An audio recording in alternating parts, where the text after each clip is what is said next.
Yeah, we're about to go live. That's all right. Long as you ain't slow down. Act like you got on skate. Act like you got on skate. Act like you got on skate.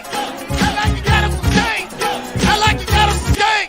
Go live, I'm finna go live. Go live, I'm finna go live. Go live, I'm finna go live. Go live, I'm finna go live. Go live, I'm finna go live. Go live, I'm finna go live. What's up? What's up? What's up, Kane Nation? That was a different intro. That was 2022. I blessed it up. I pressed the wrong button. I know y'all want to hear the other one. So let's get the other one in. Take it back, take it back, take it back, take it back. Slide, slide, slide, slide, slide, slide, slide, slide, slide. You finna go live. Slide, you finna go live. Slide, you finna go live. Slide. I like you got some skate. Skates on, skates on, skate. I like you got on some skate. I like you got on some skate. I like you got on some skate. I like you got on some skate. I like you got on some skate. Start butter jet, let's go. Pull off with you. Slide ding, ride ding, dad ding, moving with you, drop it with you. Time about the green light, let's go.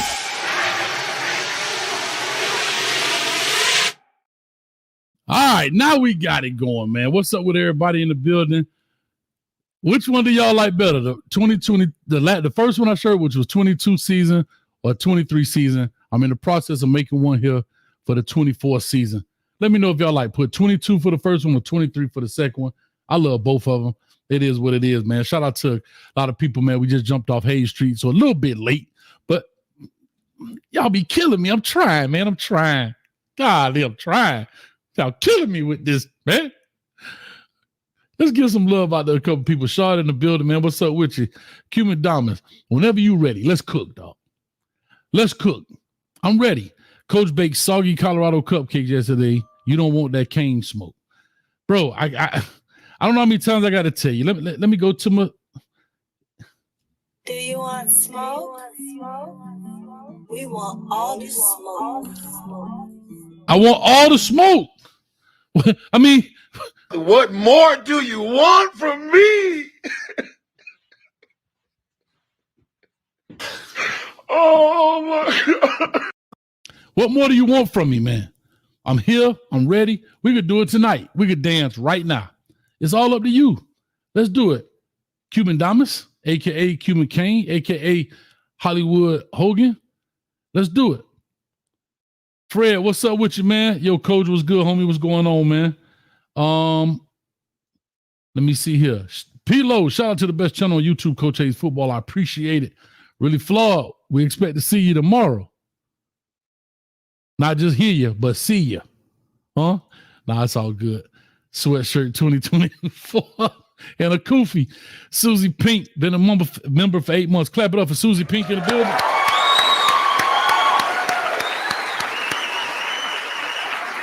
It's July, Coach.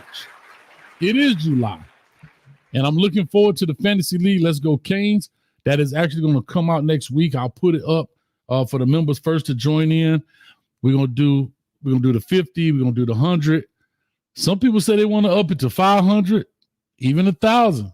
I don't know. I'm just here to provide it. We can make it happen. We can definitely see. Also, shout out to Fred in the building becoming a member, man. Thank you. Thank you. Thank you.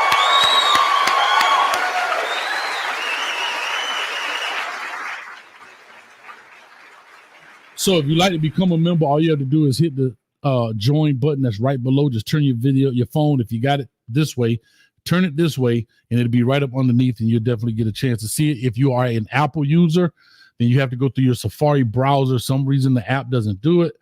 They cyber thugging over there between Google and Apple. So go through the Safari browser, then log on to YouTube, and then you can do it that way. That's how we found out the workaround for it. Fred, appreciate you, man, becoming a member. Susie Pink been a member for 8 months in the building. And Shottown King, $1.99 for hashtag Find Oracle Fund. We've been looking for the Oracle, the beloved Oracle, a.k.a. Ms. Wilcox. I have not spoken to her in months. She has not called in, left a comment. I don't know where she is. We're looking for my heart going out. Any family members that have seen or talked to her, please let me know. And she's a staple on this show. And, she had her own intro. And I'll actually play that now for people that don't remember we called her the Oracle because she knows everything, right? And so she was fun. She is fun. I'm not gonna say what. She's fun and all those things. I don't know where she is, but I hope all is well. But here's her intro when she normally calls in. Let's get the obvious stuff out of the way. We're all here to do what we're all here to do. Because you didn't come here to make the choice. You've already made it. You're here to try to understand why you made it. I thought you'd have figured that out by now. And that's the Oracle. So I don't know where she is.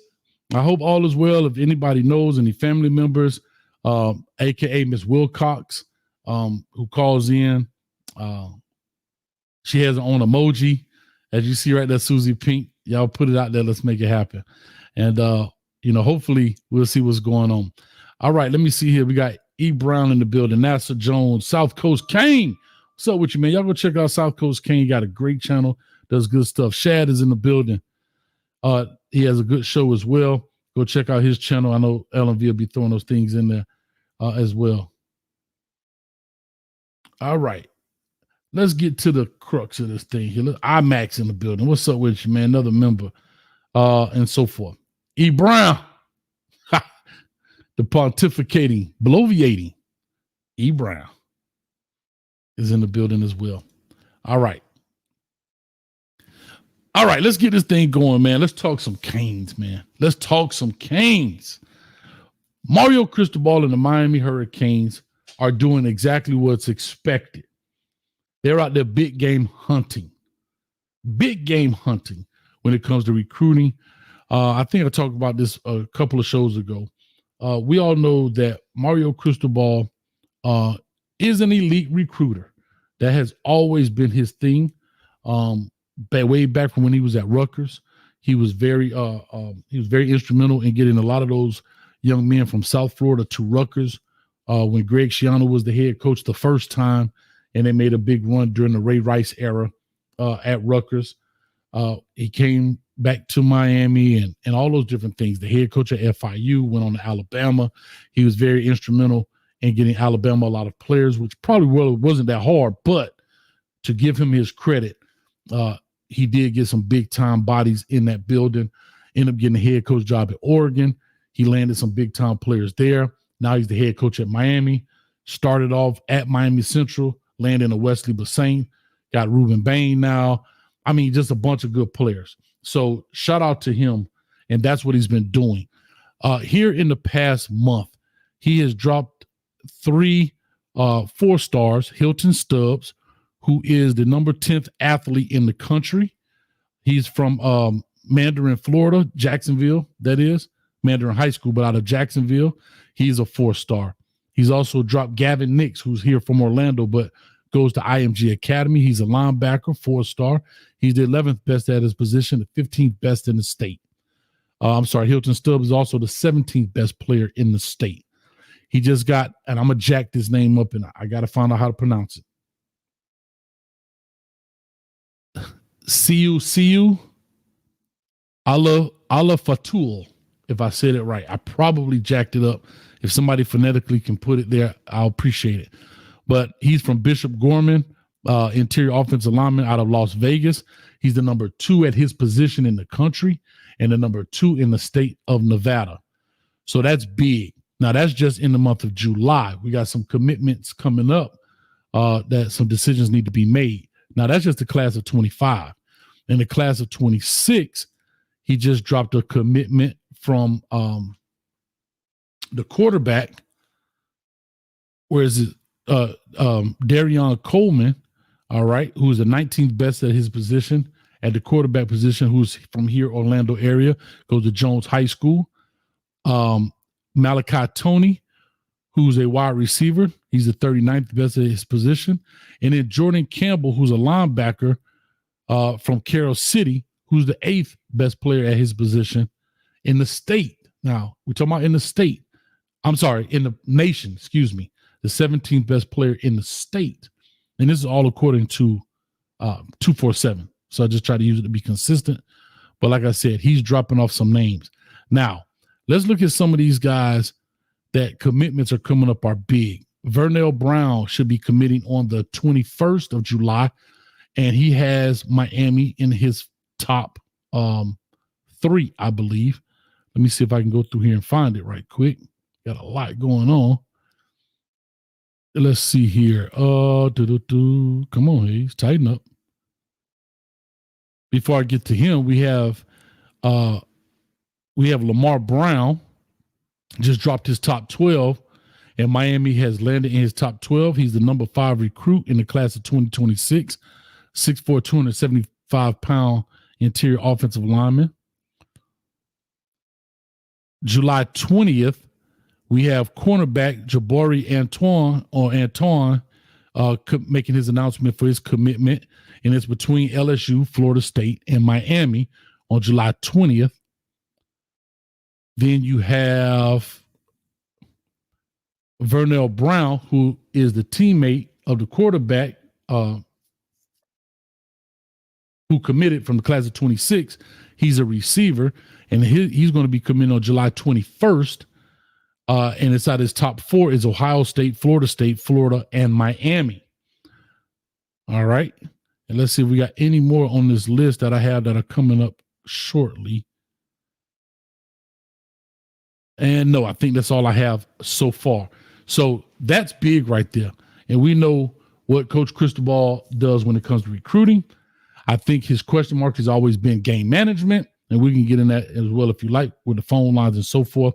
Matter of fact, I'll open those now if you want to start building the queue, 862-799-9956. And shout out to Skinny for the $5. Which player are you most excited to watch this year? I'm glad you said that. Outside of the norm. Let me go outside of the norm. Let's get outside of the Cam Ward, the Damian Martinez. I'm gonna take your question, but I'm gonna go to some guys that I think there were some question marks on. And I'm gonna say Wesley Bassint. It is time. I did a show a while back, maybe before this season started. Wesley Bassint has to now come into his own. He's been there. He was one of the first recruits Coach Cristobal when it got. It's his time. It's time now. He has playing experience. He's been on the football field. I want to see Wesley Bassint turn this thing up. He's got to turn this up. You're playing next to a guy in Kiko Marinoa, who I thought played extremely well last year. That, in my opinion, I think that was one of the biggest transfer pickups for the Hurricanes. And you're playing next to a guy that has some veteran experience. You got to get better. So I think Wesley Bassint is the guy I am keeping my good eye on right now. Definitely want to see. Definitely want to see what he's going to do. But thank you again, Skinny, for the $5. I really appreciate it. It's time for him to turn this thing up. Like, yes, 31 got to be a problem. All right. That's right. The good eye. You know, I got a bad eye. My bad eye stay on Shad. My good eye stay on Wesley Bassint. Got to keep Wesley Bassint in the building. All right. 863 Kane in the building. What's up, man? Glad you're back in the building. Appreciate you coming through, man. All right. And let me see here. So that's where I am. Now, yesterday I did a show talking about Cam Ward. It was Colorado yesterday, but I talked about Cam Ward, and I felt that he was just edged out Shedeur a little bit. You guys can let me know what you think about it. It's up to you. All right. But again, I felt that way because I thought that Cam Ward on the running part of it, the escapability portion of playing quarterback, edges out Shedeur Sanders. It's no knock on Shedeur Sanders. I think he's a phenomenal quarterback who's just not really on a very good team, and we don't know what this new team is going to be like. So that's what that was. But there's been a lot of comparisons, and I don't know why. Maybe it's me. I'm a Soldier Boy. I was the first one to say it. Maybe, I don't know. Everybody like to compare Colorado and Miami. For what reason, I have no idea. Whatever. But their D-line is better not D-line. Negative. Running backs better not running back. Negative. Receivers better not receiver. Negative. Tight ends, definitely negative. Linebackers, come on. What my man say? Come on, son. DBs, I have question marks about our defensive backs. Maybe you guys will call in and talk about it. But other than that, I mean, come on, man. We play them people, it'd be, you had to call the police because it'd be a murder. Huh? Somebody'd be unalive up in there, man. Somebody'd be unalive up in there. Shad says, Coach A's fault. Those people feel like, yeah, it is my fault. Don't worry about it. We about to add some more stuff to it, man. We trying to grow this thing, man. Unfortunately, I can't wear a tight sweater. It really flaws still in the building. I can't wear a tight sweater and get more views. We got to do other stuff. Uh-oh, I might be in trouble for that. Y'all make sure y'all check out Hayes Street tomorrow. Really Flawed will be doing, I want to say, her first appearance on Hayes Street. So it's going to be a great conversation about maybe women in sports, women in the sports arena, women in sports commentating, that kind of stuff. So y'all make sure y'all check that out as well. But go ahead and start loading up. I see Shot-Town is in the back. Show it off. We don't know yet. Yes. All right. I can't wear a tight sweater, LMV. Huh?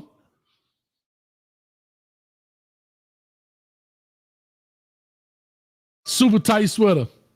And somebody cut the air conditioner on 50.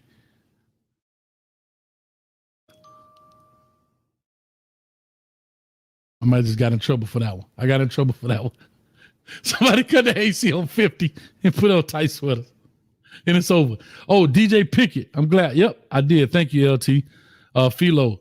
DJ Pickett on the 17th, the 5-star DB. I believe it's between Miami and Oregon. Thank you. Thank you. Good call, Coach. Good call, Coach. Oh, it is your second appearance. Yes, yes. Sweatshirts and koofies. Yes, it was sweatshirts and koofies then. All right.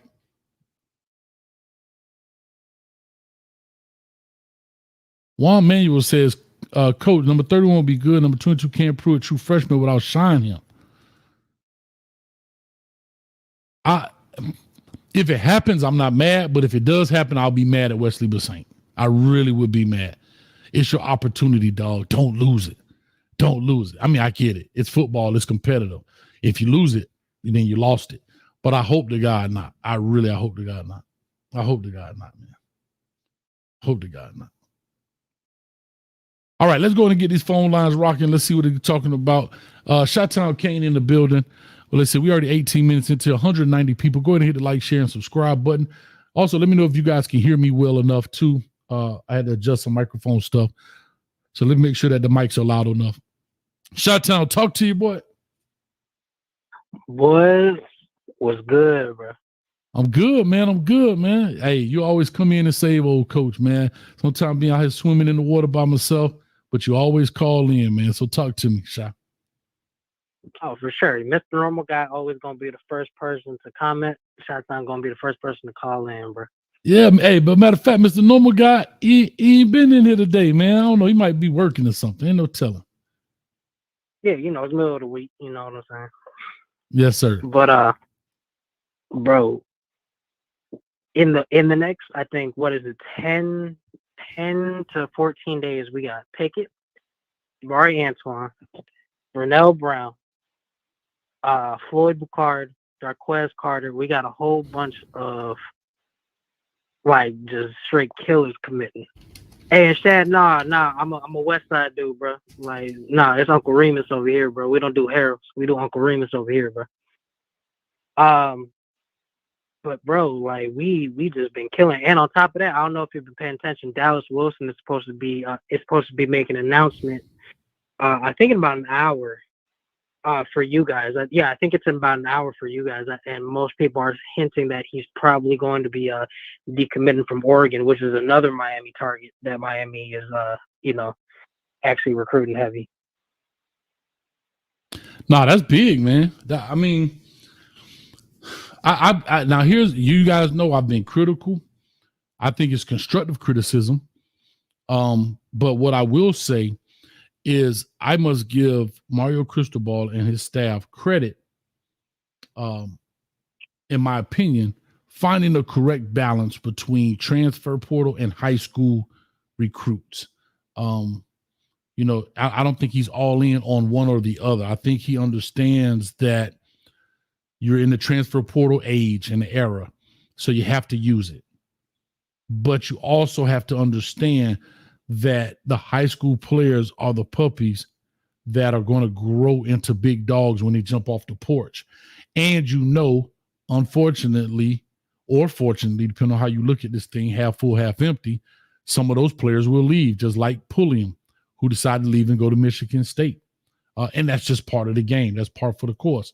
So, yeah, that's that. I think he's done a great job when it comes to that. Absolutely. And Coach Feathers Jackson, shout out to him. This dude got on the staff and just decided to just go straight out killer on South Florida DBs this year, man. I mean, just think about it. We just got Chris Ewald, we got Amari Wallace, we got Timothy Merritt, we after Jabari Antoine, we after Ben Haynes Jr., we after Bryce Fitzgerald, and we got Hilton Drake Stubbs, and we after DJ Pickett. Like, this dude got the job and was just like, nah, bro. Like, I'm finna turn this whole DB room around. Yeah, and again, like Chris Ewald from Chaminade, yeah. So he going after him, bro. Like, I'm just excited to see. I think I'm excited to see how this thing turns around. Yes, I know what this year is, and I know that there's going to be maybe some drop off next year because some of the key pieces we have are one and done. Kiko Mayunoa, he's done, right? Like, we know that some of those guys are done, and I understand it. But I do want to see. I want to get to the point this year, Shy, where we're whipping people so bad because we can't worry about the red shirt anymore with the Popos and all of guys. I want them to play some significant time. Like when we play the Ball State, when we play the FAM, when we play the USF, when we play those teams, I want them to go in and play because I do want to have a body of work that I can really look at and evaluate, and not just garbage time, but I guess it would be garbage time if we whipping them 45-3. But they have some significant time where they can get into a groove and play. Because we're not like we're trying to save their red shirt. We're not trying to make sure we manage their time. They've already red shirt. So let's go. Let's go. Let them play. No, for sure, Coach. I mean, I don't think people understand just how many players are leaving this year. Cam Ward, gone. Martinez, gone. Restrepo, gone. Jacoby George, gone. Elijah Arroyo, gone. Well, maybe he might be gone.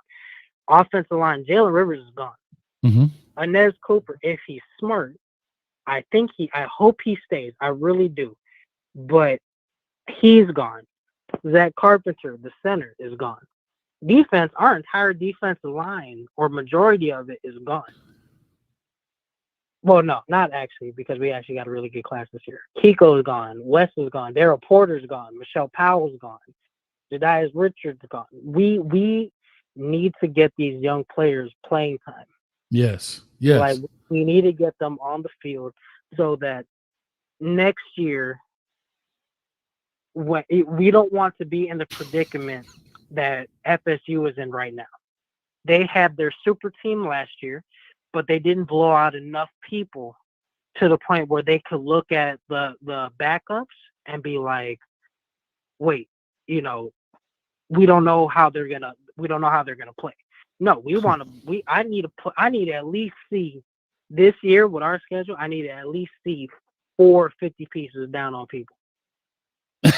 Listen, here's my deal. You're right. But how I'm looking at it is, to your point, and shout out Really Flaw says, wait, let's not worry about that. This year is the year. No, yes, but in this year, as good as I believe, no, let me stop that. As good as I know we're going to be, slap myself. Hold up. Yeah, what you mean? Hell no. Son of a. Well, we could have booked our tickets to Charlotte right now. I think I slapped my tooth out my mouth. Anyway, God dang, that one hurt. But anyway. Was that your gold tooth that you got from Freaknik a couple of decades ago? My gold tooth is I got from Dr. Kelly over there by the flea. If you're from the crib, y'all know what I'm talking about. They had a little dollar sign in that thing. Y'all know what I'm talking about. But the reason I'm bringing the following year, I'm sorry, the following year up is because I want to see what these young men, Shad, do in game time, get the jitters off. They've been out there, they've played, they've been in situations, and then now it'll be easier to have a gauge on what they are. And again, will they get better over that summer? Sure. Over the 25 summer? Sure they will. But at least we can see, and we're not wondering and saying, scratching our head like, what do they bring to the table? Because again, we don't have access to practice and all of that kind of stuff. So, hey, Pilo, you know what time he said, shout out to Dr. Kelly, got me right with that 12 pack. Hey, boy, Dr. Kelly done put more goals in mouth. Boy. Now, so what you know about Dr. K? Dr. Kelly done put more goals in people's mouth than probably all cash money. But shout out to Falconer TRX, excuse me, for the 305 in the building. Prediction, Miami 34, Florida 17. I like that score. That's a nice score right there. I like that score. I got 30. Coach. You got what? 34-21. Florida did not score under 20 points a game all last year. They did not? Nope. Okay. Well, we're going to find out. We're going to find out. I don't care if they score 21 points. Long as we got more points. Hey, long as we got 21 and a half, I'm cool with it, bro. I don't care. Listen, man, long as I can walk out of Ben Griffin Hill or Ben Hill Griffin Stadium, whatever that crap called, I walk out of there, my head held high, wearing these 9 later Gators, stomping with the big dogs. Huh? Yeah. Hey, bro, for sure, bro. I might do a burnout in the old car before we leave and spell out Caneville across the front lawn. Yeah, for sure. Hey, for sure, bro. Hold up. Well, I know good. You got another call. Yeah, I got one in the bro. Matter of fact, I got the illustrious E. Brown back there. Oh, pontificating E. Brown. All right. Well, let me hurry up and close out my argument before you talking about we bloviating. The player that you couldn't pronounce his name is Susu Alo-Fatuli. Susu Ala-Fatui. Okay. And you say call him what now? It's Alo-Fatui. Alo-Fatui. All right. And you say call him what? SJ. I guess that's Susu Jr. All right. I guess so. But yeah, just call him SJ, Coach. There you go. All right. There it is. I love it, man. Well, shout out to him, man. But yeah, we gonna get E. Brown come on here with his nerd talk. He gonna talk some nerd talk and come up here with some whatever. Yeah, just do what you gotta do, Coach. All right, man. E. Brown, I know you can hear me on the line, bro. Hope you have a good call, bro. I'm just gonna be watching the show. Appreciate you, Shy. Thanks, man. All right, here we go. Real quick, another donut in the building from Falcon to TRX with a 305. Never seen a blue and orange gator in real life. Nope, but you're going to see a black and blue gator in real life on August 31st. That's what you're going to see, Falconer. Not a blue and orange one, a black and blue one. Because we're going to beat. Come out with the people's elbow. Matter of fact, son of a.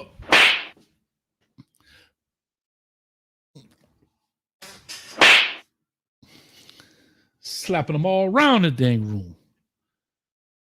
So if you ain't ever seen a blue and orange gator, you'll definitely see a black and blue one on August 31st. Game at 3:30. Check back in with Coach Hayes about 7:30-ish. About 7:30-ish, you'll see a black and blue, with no tail. You want to know why? You ever seen an alligator with no tail? Because we're going to be grilling that thing. Grilling that thing. Matter of fact, I might wear some alligators, some nine-later alligators with some shorts and some long white socks. How about that? Shauna Boo in the building. She said them boys will be ready. That's right.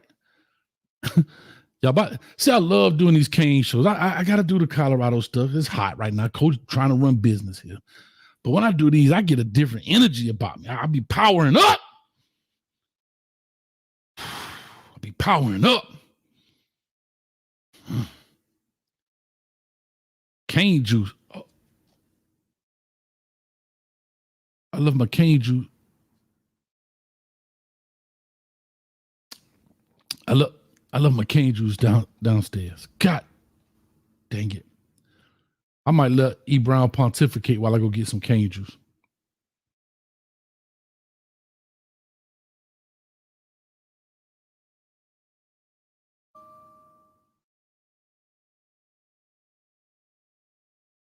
I got to figure this out.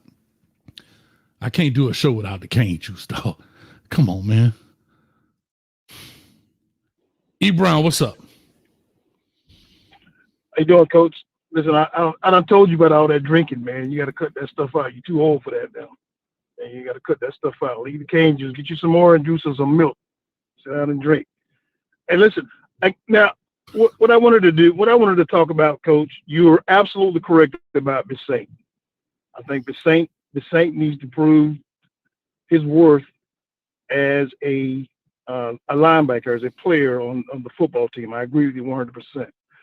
Well, let's talk about the Canes. Our first year, we realized that we were lacking the talent. And when I mean talent, I'm talking about the 4 and 5 stars, the dogs. We were lacking the talent in order to compete with some of the elite football teams. Now, Mario Cristobal addressed that. He addressed that, and he's addressed that in the last 3 years with the recruiting classes that he's gathered and he's put together. The second year, we realized that with the talent that he's accumulated, we realized that there was some coaching that needed to take place. The coaching needed to prepare the team for the game. The coaches needed to make good, sound decisions during the game, and the coaches needed to keep the team focused after the game in preparation for the next game. Now, this year, we need to create that environment. Now, the environment that we've had when we were the winning Canes, we had an environment where the team knew that they were going to win the game. The fans knew that our team was going to win the game. The haters knew that we were going to win the games. The bettors knew that we were going to win the games. And the fans of the other teams knew that we were going to win the game, no matter where it took place, home or away. That's the missing ingredient for the football team right now. We need to get in that environment where we know that we're the best and better team and that we are going to win no matter where we are, what the score is, who we're playing. We need to get there. We need to get to the point where we think that when we go into a game, every team that we play is a FAMU. Okay? We know that if we play FAMU, guess what? We're going to kick that butt. We know that if we play Bethune-Cookman, we're going to beat their butts. We need to get into that mindset and in that environment that where we are thinking about being the best, knowing that we're going to win because we've taken care of the recruits. We've taken care of some of the coaching issues. Now we need to create that environment. I want to listen to what you got to say about that, Coach. You finished? I just gave you an insidious, soliloquy. Just go ahead and comment on it. Oh, okay. I was just wondering. I was drawing up my plays. I was drawing my plays and stuff up because I was waiting for you to finish with all that pontificating. All that you said makes sense. However, I agree with you, and that's why I am a firm believer in this year creating the standard. Why do I keep bringing this up? I keep telling y'all, I was the first one to say 10 win minimum. I'm going to stand on that business. I had some other people tell me I was crazy. I was drinking. Coach, you You're gonna hurt your own feelings, coach. You delusional, coach. You're gonna get disappointed, coach. Don't stress yourself out. Heck no. I'm with you. And this is the year to kick that back off. The moon and stars, I keep saying it seems like every show, the moon and stars are lined up through our schedule, through our talent acquisition, and everything else for us to start this off. And there's no excuses. I told you, I'm a Kane fan. I'm not a Kane fanatic. I want people to understand the difference. I'm not delusional. I'm not crazy. And I'm not a pain freak. Sorry to interrupt you, coach. I'm sorry to interrupt you, sir. I know this is your show, but see, you've already failed the first part of the test. You've already failed it. We cannot go into the season thinking that we're going to lose any games. When the Canes were winning, when we were in that environment where we knew we were going to win each and every game that we played, that we participated in, we always thought about a 12-0, 11-0, 10-0 season. We can't think about losing. We got to start here as fans. As the fans, we got to help these guys create that environment where they're thinking about winning and kicking butt every game. We can't go, well, I think we're going to win, lose 2 games. No. I'm going to stick by what I've said. My initial winning record for this year is that we're not going to lose a game on our schedule. And that's where everybody needs to get. We need to get there. We need to get our players there, because the players are listening to us. They're listening to you.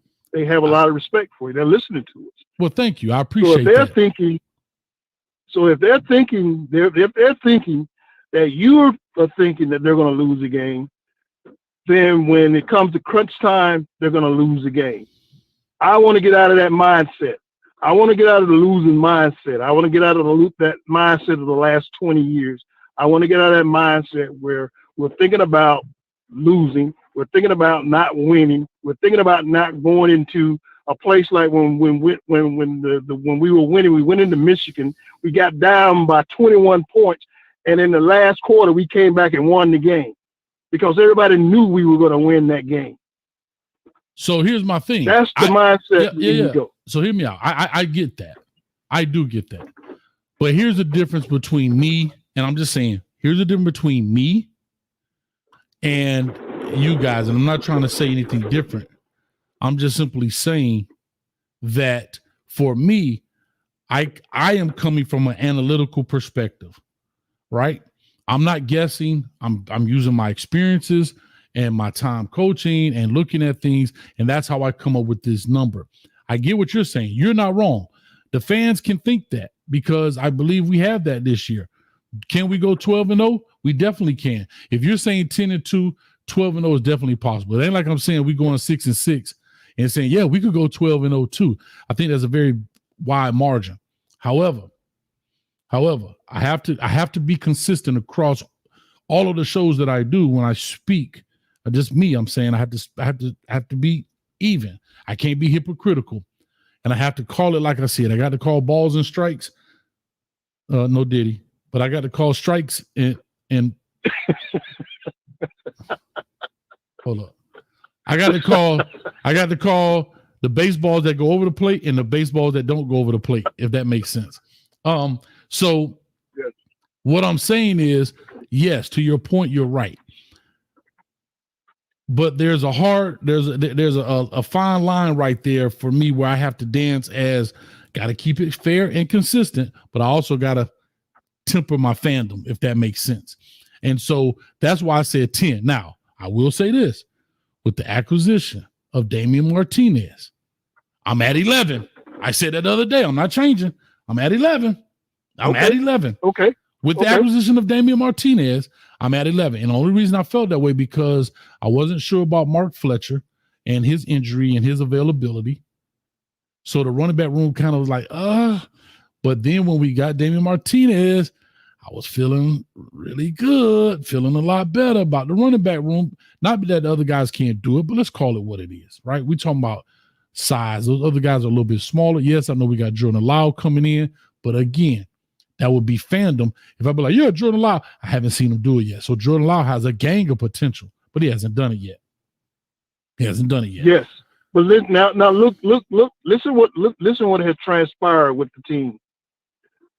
The so-called media who claims and proclaims to know everything, they all now consider Miami's recruit classes and their that transfer portal thing.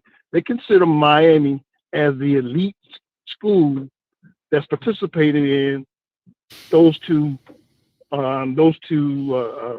venues. Correct? Yeah, because they listening to the coach. Now they listening to me. They listening to me.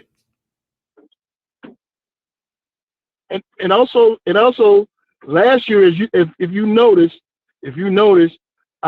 the talk not only included that the University of Miami was elite when it came to recruits, elite when it came to the transfer portal, but you started hearing them last year talking about the elite people that they added for the coaching positions.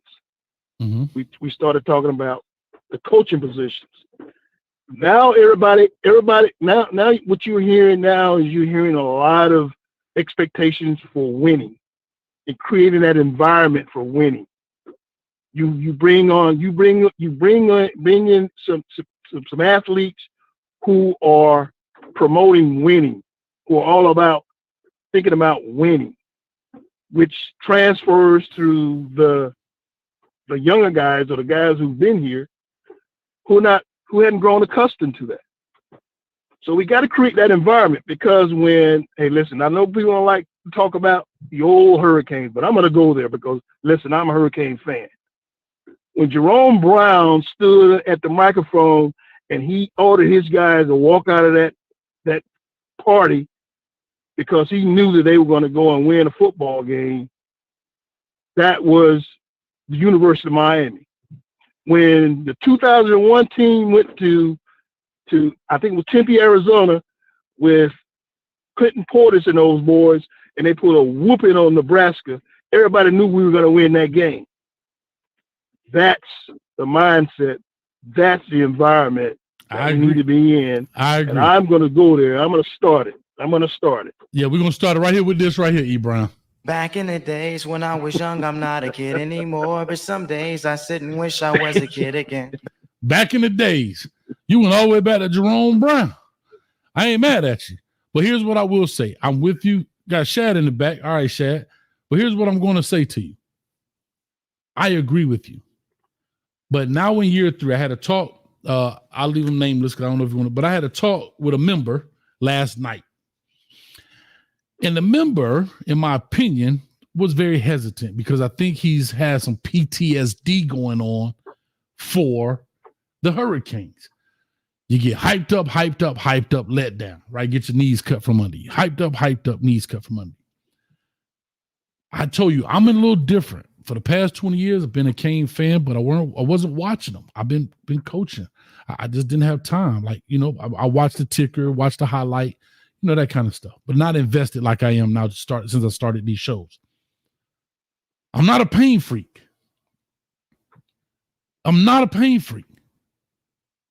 We got a coach for 10 years, 80 million, and Miami ain't paying all that bill. We paying it. You seen these prices? LV, let them know how much I pay for popcorn and a beer. How much you pay for parking? How much you pay for these tickets? It's astronomical, dog. And as a fan base, we got to hold them to a certain standard. We can't lose football games by not taking a knee. We can't lose to a Middle Tennessee State. We can't lose to the FIU. We can't lose to a La Tech. We can't lose those games. If another team is better, then so be it. But I can't lose football. I can't be a part of losing football games because you get paid $80 million to make those basic decisions. Those are Pop Warner decisions, bro. Huh? Those are high school decisions. I can understand your argument about the losing. I can understand your argument about the losing. But you can't get have this team now, this current team. You can't equate this current team with the team that went into Louisiana Tech and lost that game. No. Hear me out. I'm not comparing the team. I'm talking about what you're talking about. The standard. I'm not comparing this team to that team. I'm talking about the standard for the University of Miami moving forward from this year forward, at least from this year to the next.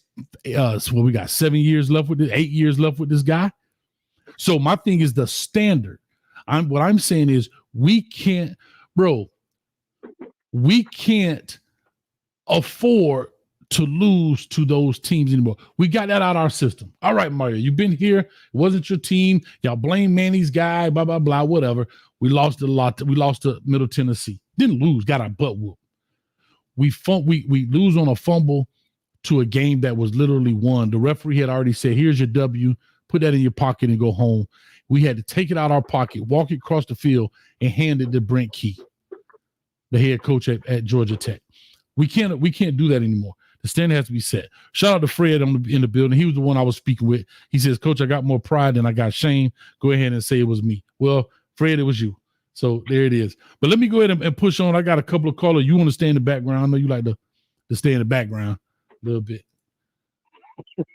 Matter of fact, he might be sleeping. Right, well, listen, give him his well, listen, I'll go in the background because when you start vacillating, when you start pontificating, when you start bloviating, then that's when I'm leaving the building.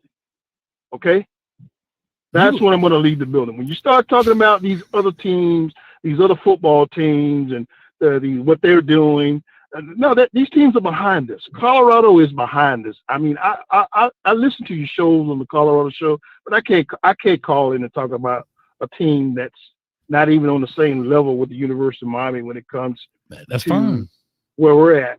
They are in the infancy stages of where we were at about 3 years ago. I agree, but they're still trying to get recruits and portal players.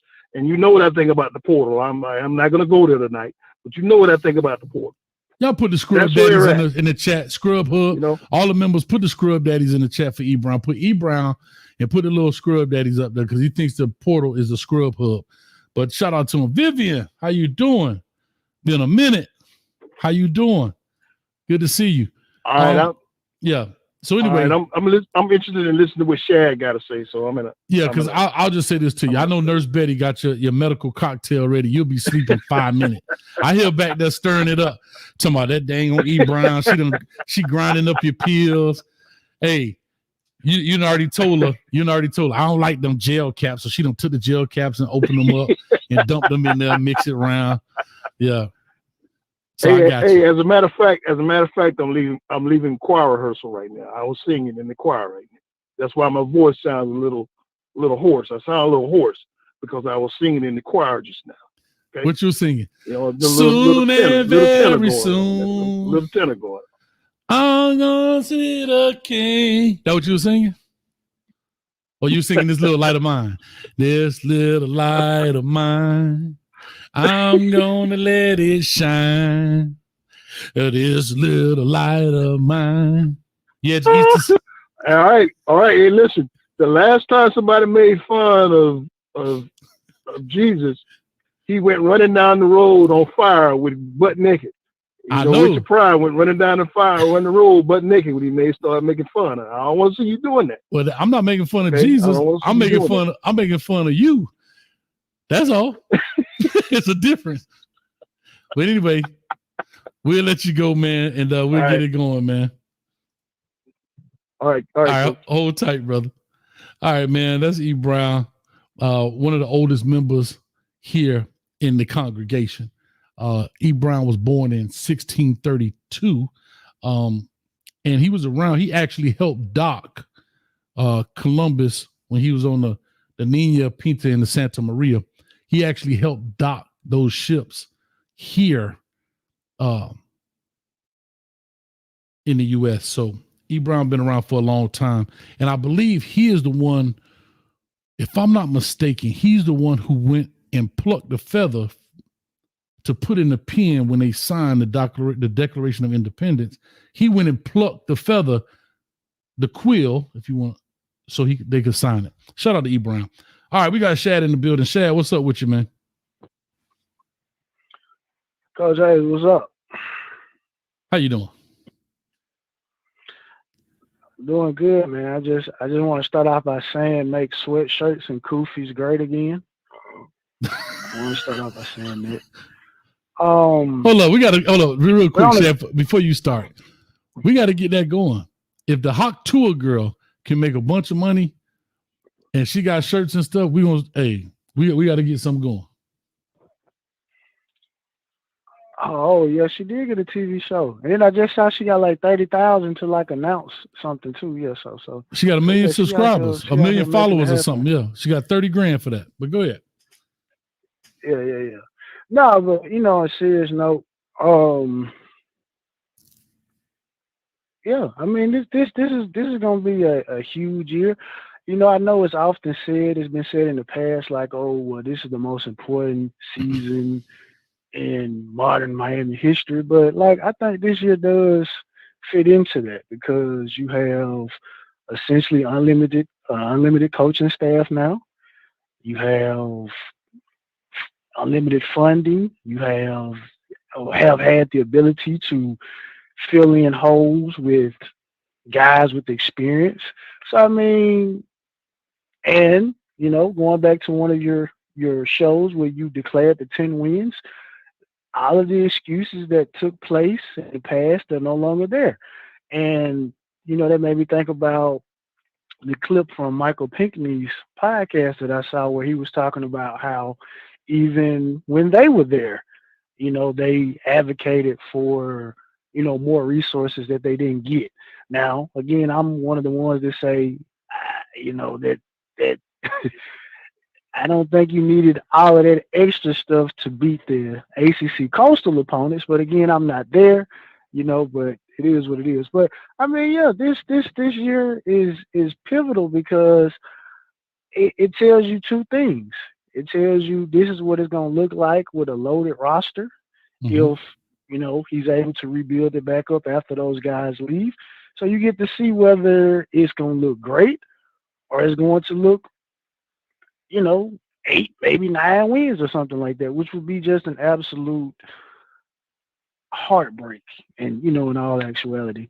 But I mean, like I said, you said you're not a pain freak and, I'm similar to Fred. Yes, we do have PTSD because I felt like after the 2009 season, I still remember that season. Well, going to the 2010 season, I remember Ja'Cory Harris was in Heisman talks. And we go up there to Columbus, which was supposed to be the game where it's like, okay, well, Miami's back. And we just get run off the field, So I seen that.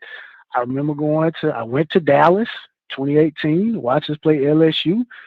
We were supposed to win that game. And I still remember leaving that game, walking through the parking lot and having to restrain myself because an LSU fan came up to me and said, hey, man, you know what? Back in the day, man, but right now, man, y'all guys just got to stay on y'all level. Y'all not ready for a shit. And I just remember just patting him on the back and I said, hey, good game. And I walked to my car and I went home. Well, I went back to my hotel room. See, you ain't from the crib. Like, Shad, from the crib. You know what would have happened, old boy? Right here. Who you talking to like that? Well, And then I'm sorry. I'm not trying to get arrested out there. It's $500. I'm not gonna let my emotions overtake me like that. Bro, it was $500. Shad, hold on, Shad. It was $500. It's $500 misdemeanor charge. You understand? Mutual combat. Guess what? You pay more than that to go to that game. Hotel, ticket, food, travel. Well, yeah, so what's $500 more dollars? And you get a chance to give a dude one of these. Mother. I'm sorry. Oh, well, you're right. You're right. It's only $500. I didn't think about it like that. Well, yeah. I mean, I'll let you take that advice. I'm not gonna do that. but yeah. I mean, we it's time for us to actually see something come to fruition because a lot has been made. A lot of outside media is putting us on a particular pedestal.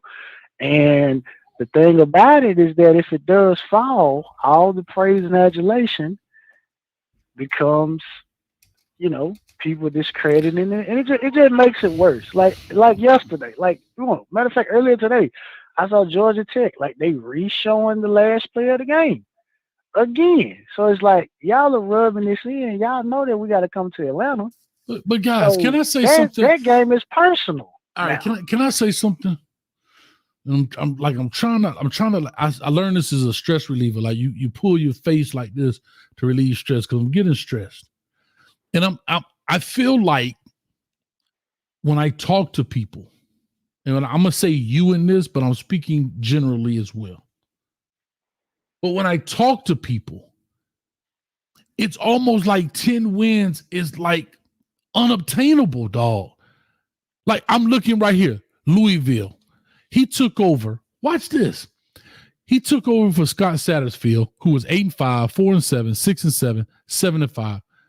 Jeff Brown comes in first year, won 10 games, no problem. Like, there's so many 10-win teams out here. Arizona last year, they won 10 with a freshman quarterback. I guess I'm stressing because I'm not understanding why everything that we have, right? Everything that we have. And now, and what bothers me, look at this. Jed Fish was 1-11. He took over for Kevin Sumlin, who was 0-5. Jed Fish was 1-11, 5-7. Won 10 games in his third year. Arizona, terrible program, right? In essence. I'm just saying to myself, why is it that it's always an asterisk next to, yeah, we could win 10, comma, but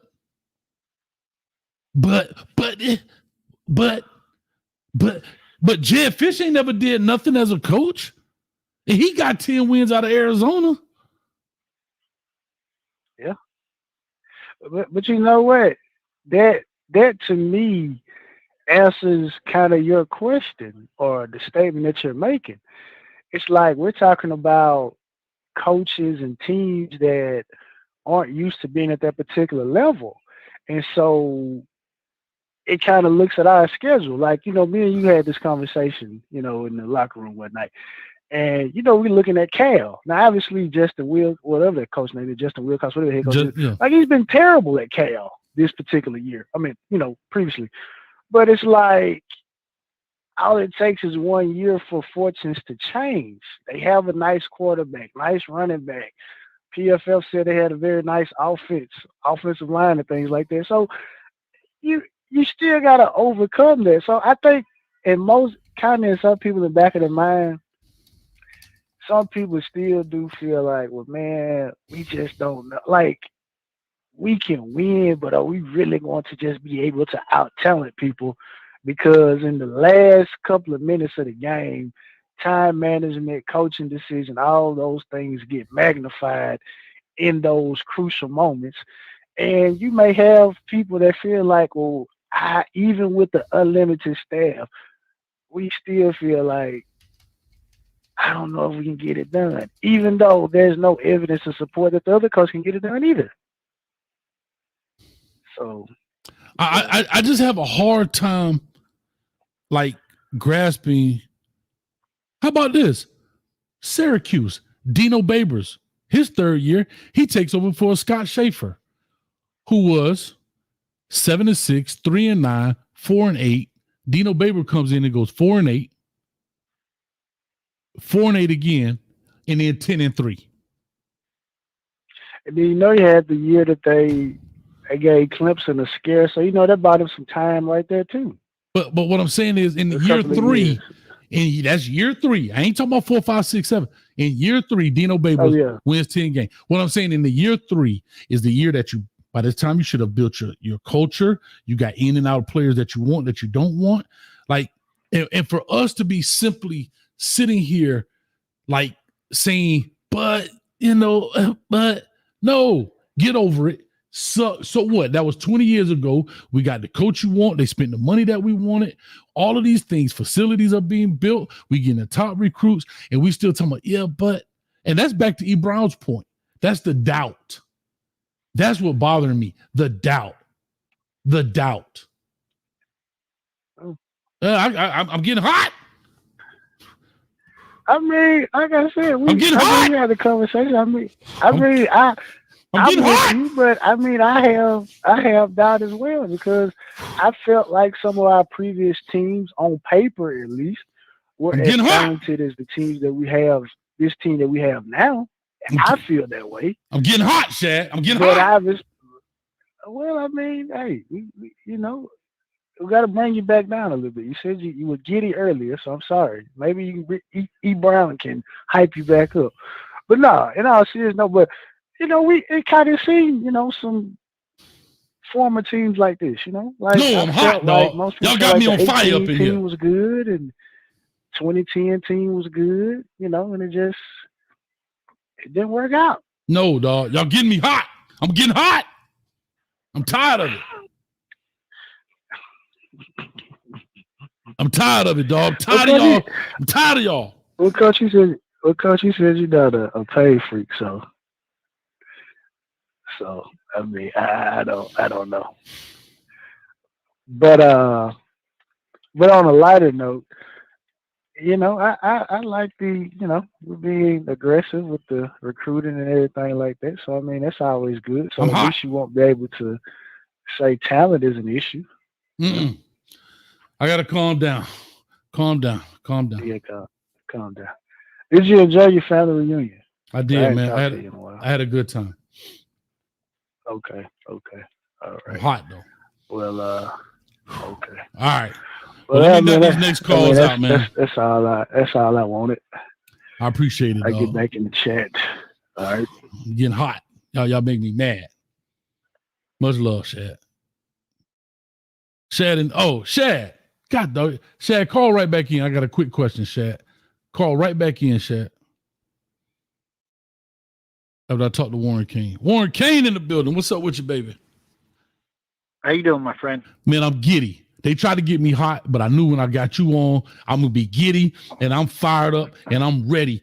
Warren, hit me with positivity. Ready? Go. The Lord has shown mercy on his faithful servant who has lamented and mourned the University of Miami football team, and my Heavenly Father has heard my prayer. I'm going to tell you something right now, my friend. It is divinely inspired that Miami is going to dominate. You just watch all the prophecies and everything that what's her name? The Oracle was talking about. Yes. I don't know how that lady knew, but she knew. Maybe she got an inside connection with God as well. I'm not saying I got an inside connection, but I'm just telling you, I believe that the Lord has heard my sorrows and my lamentations about my team, and he has decided to do something about it. Mario is building the thing in the right way. I jumped the gun with the SEAL Team 6. I should have just said he's building a SEAL team, of coaches. I should have not said SEAL Team 6. So I jumped the gun on that. It's okay. I understand now in retrospect, you got that, you were hesitant in year one. Now you want to see it. And there's no reason. You said 10, there's no reason on fucking earth we cannot go 11-1 this year. 12-0. There's no reason. That's right. Talk to me. I'm not trying to be a delusional Miami fan. I'm being realistic. Yes. Florida State is greatly diminished from what we, what they were last year. And we were only trailing them by 7 points? We lost by 7 points after they broke our quarterback's arm. That's right. Okay. Let me tell you something. I ain't worried about Florida State. Bring Mike Norvell and his sorry ass down to Miami. He's going to show him something. Give it to him. And the University of Florida, please give me a break. If you guys have been paying attention, the writing's on the wall for Billy Bob. His ass is done. Okay? There's only one program in Florida who is building it the right way, and it's located in Coral Gables. That's all. That's all there is to it. Oh, barbecue Billy? You talking about deep fried Billy? Huh? Deep fried. His ass is gonna be deep fried about 5 games into the season. You watch, because mine is gonna blood. Listen, I'm gonna be in Orlando, or not Orlando. I will be in Canesville That's Which, right. by the way, what is the school mascot for the city of Gainesville High School? The Hurricanes. The Hurricanes. Okay? They know better. Listen, they know better. Exactly. Listen, Miami's going to bludgeon them. I don't give a shit if there's 190,000 fans in that stadium. I don't care. I will be in Gainesville that day with my brother and Brad Tejada and a few other people, whatever. I can't wait. I Shout out have to lived Brad. for this moment. It has been 20-something years in the making that Miami's resurgent, like a phoenix rising from the ashes, okay? It's going to happen this year, my friend. Like Patti That's all there LaBelle. is to it. Huh? Like Patti LaBelle. Remember I don't know if you remember she do her shoulders like this. Yeah, I'm with you. I'm with you. Now this the kind of caller I'm talking about. This the kind of caller Coach Hayes be needing. These PTSD dudes, y'all be out here killing me. Y'all be out here killing old coach. Coach in here out here trying to be the first like Soldier Boy, telling y'all 10-win minimum. We get Damian Martinez. Now I'm saying 11-1, right? I mean, come on. Y'all got to talk to old coach. Coach ready to go. Our coach getting fired up in this joint. Huh? I think that the Mario being Mario and doing some of the stupid was the tampering that we need, the tempering. Let me rephrase that. Tempering that we needed to know that, you know what? He's not infallible. Okay. He didn't make the right decision a couple of times, but he's building the foundation. Because oh my gosh, I cannot believe you sound giddy. You sound giddy, Warren. Okay. Huh? Just say it one time. I'm getting giddy, Coach. Come on, talk to your boy. Man, you don't know. I'm getting giddy. Listen, this is no shit. I was in Walmart today. Okay. I was at Walmart today, and I'm walking out, and I'm walking towards my truck, and I happen to look in this, and I see this old chair. It's got orange and green. It's an aluminum chair, and it's got orange and green, that like plastic crap that they wrap your cushion, and then over time you kind of sag in it a little bit. Talk to me. I bought it for $20 from that lady. Yes, and sir. then it was probably worth $1. I mean, but when I saw that, I was like, you know what? I just cannot help it. I am this excited about my damn team. I have got to do it. Hey, Warren, you got me on the edge of my seat. Look at my seat. I'm on the edge of it, baby. I'm so excited. Don't do Coach like this. Listen, every Canes championship has been built with a solid defense. I don't think that's even negotiable. Agreed. Okay. All of them. Okay. And this one is no different. The only weak spot, and I don't want to say a weak spot, but with the 2 deep or 3 deep, or the rotational, depth. All right. And then our corners. But outside of that, we don't have a bad defense. We got a really good defense. And I think they're going to fucking bludgeon a bunch of damn teams in the ACC. And that's going to buy our cornerbacks and our safeties and our secondary. I think that's going to buy them time to learn and get acclimated. I'm telling you, I am super excited about what this defense is doing. I can't wait. I can't wait. They said that dude Popo Aguirre, if he plays, they say he's an assassin. I can't wait, man. Listen, I'm so excited. I hear it in your voice. I hear the trembling in your voice, and it ain't Sasquatch feet. You understand me? I hear the joy in your voice. Oh, man. You just went up a whole octave. Shout out to E. Brown, who just loved choir practice. He knew about octaves. Listen, E. Brown, you got to love that guy, but let me tell him, and I hate him, that he had to remind me of this fact, but we have never won, E. Brown, in Tempe, Arizona. I don't care whether you just go back and look. I know you were talking about in Pasadena, California on January 2nd, 2002, when we beat the shit out of those idiots from Nebraska, okay? Which that wasn't even funny. It was embarrassment. 30 to what? 30 to nothing at the half? Correct me if I'm wrong. 28-0 or no? Came back and whooped them. Anyway, we've never won in Tempe, Arizona, and we've never won under a Democrat president, and we've never won in an even year. Okay, so some of those things are about to change. Now, whether we get a Republican or we win in an even year or we win in Tempe, Arizona, I don't really know. But one of the three of those things are going to give, because it's statistically impossible, because we can't always have a Republican president, because we're going to start winning national championships. And whether we have a damn Democrat or Republican, personally, I don't give a shit. Caesar is Caesar. I don't care. But you know what? I want to see some national championships coming, and I don't think it's going to be this year. But I'm telling you, 25 and 26, watch the fuck out, people. All right. It's coming. It's coming. All right. Shout out to Warren Kane in the building. Whew. I'm sorry. I don't know if I can take no more of you, man. Man, my blood pressure all up. I got so much Kool-Aid in my system, and I don't want to come down. I really don't. Stay up there, baby. I'm so excited. Stay.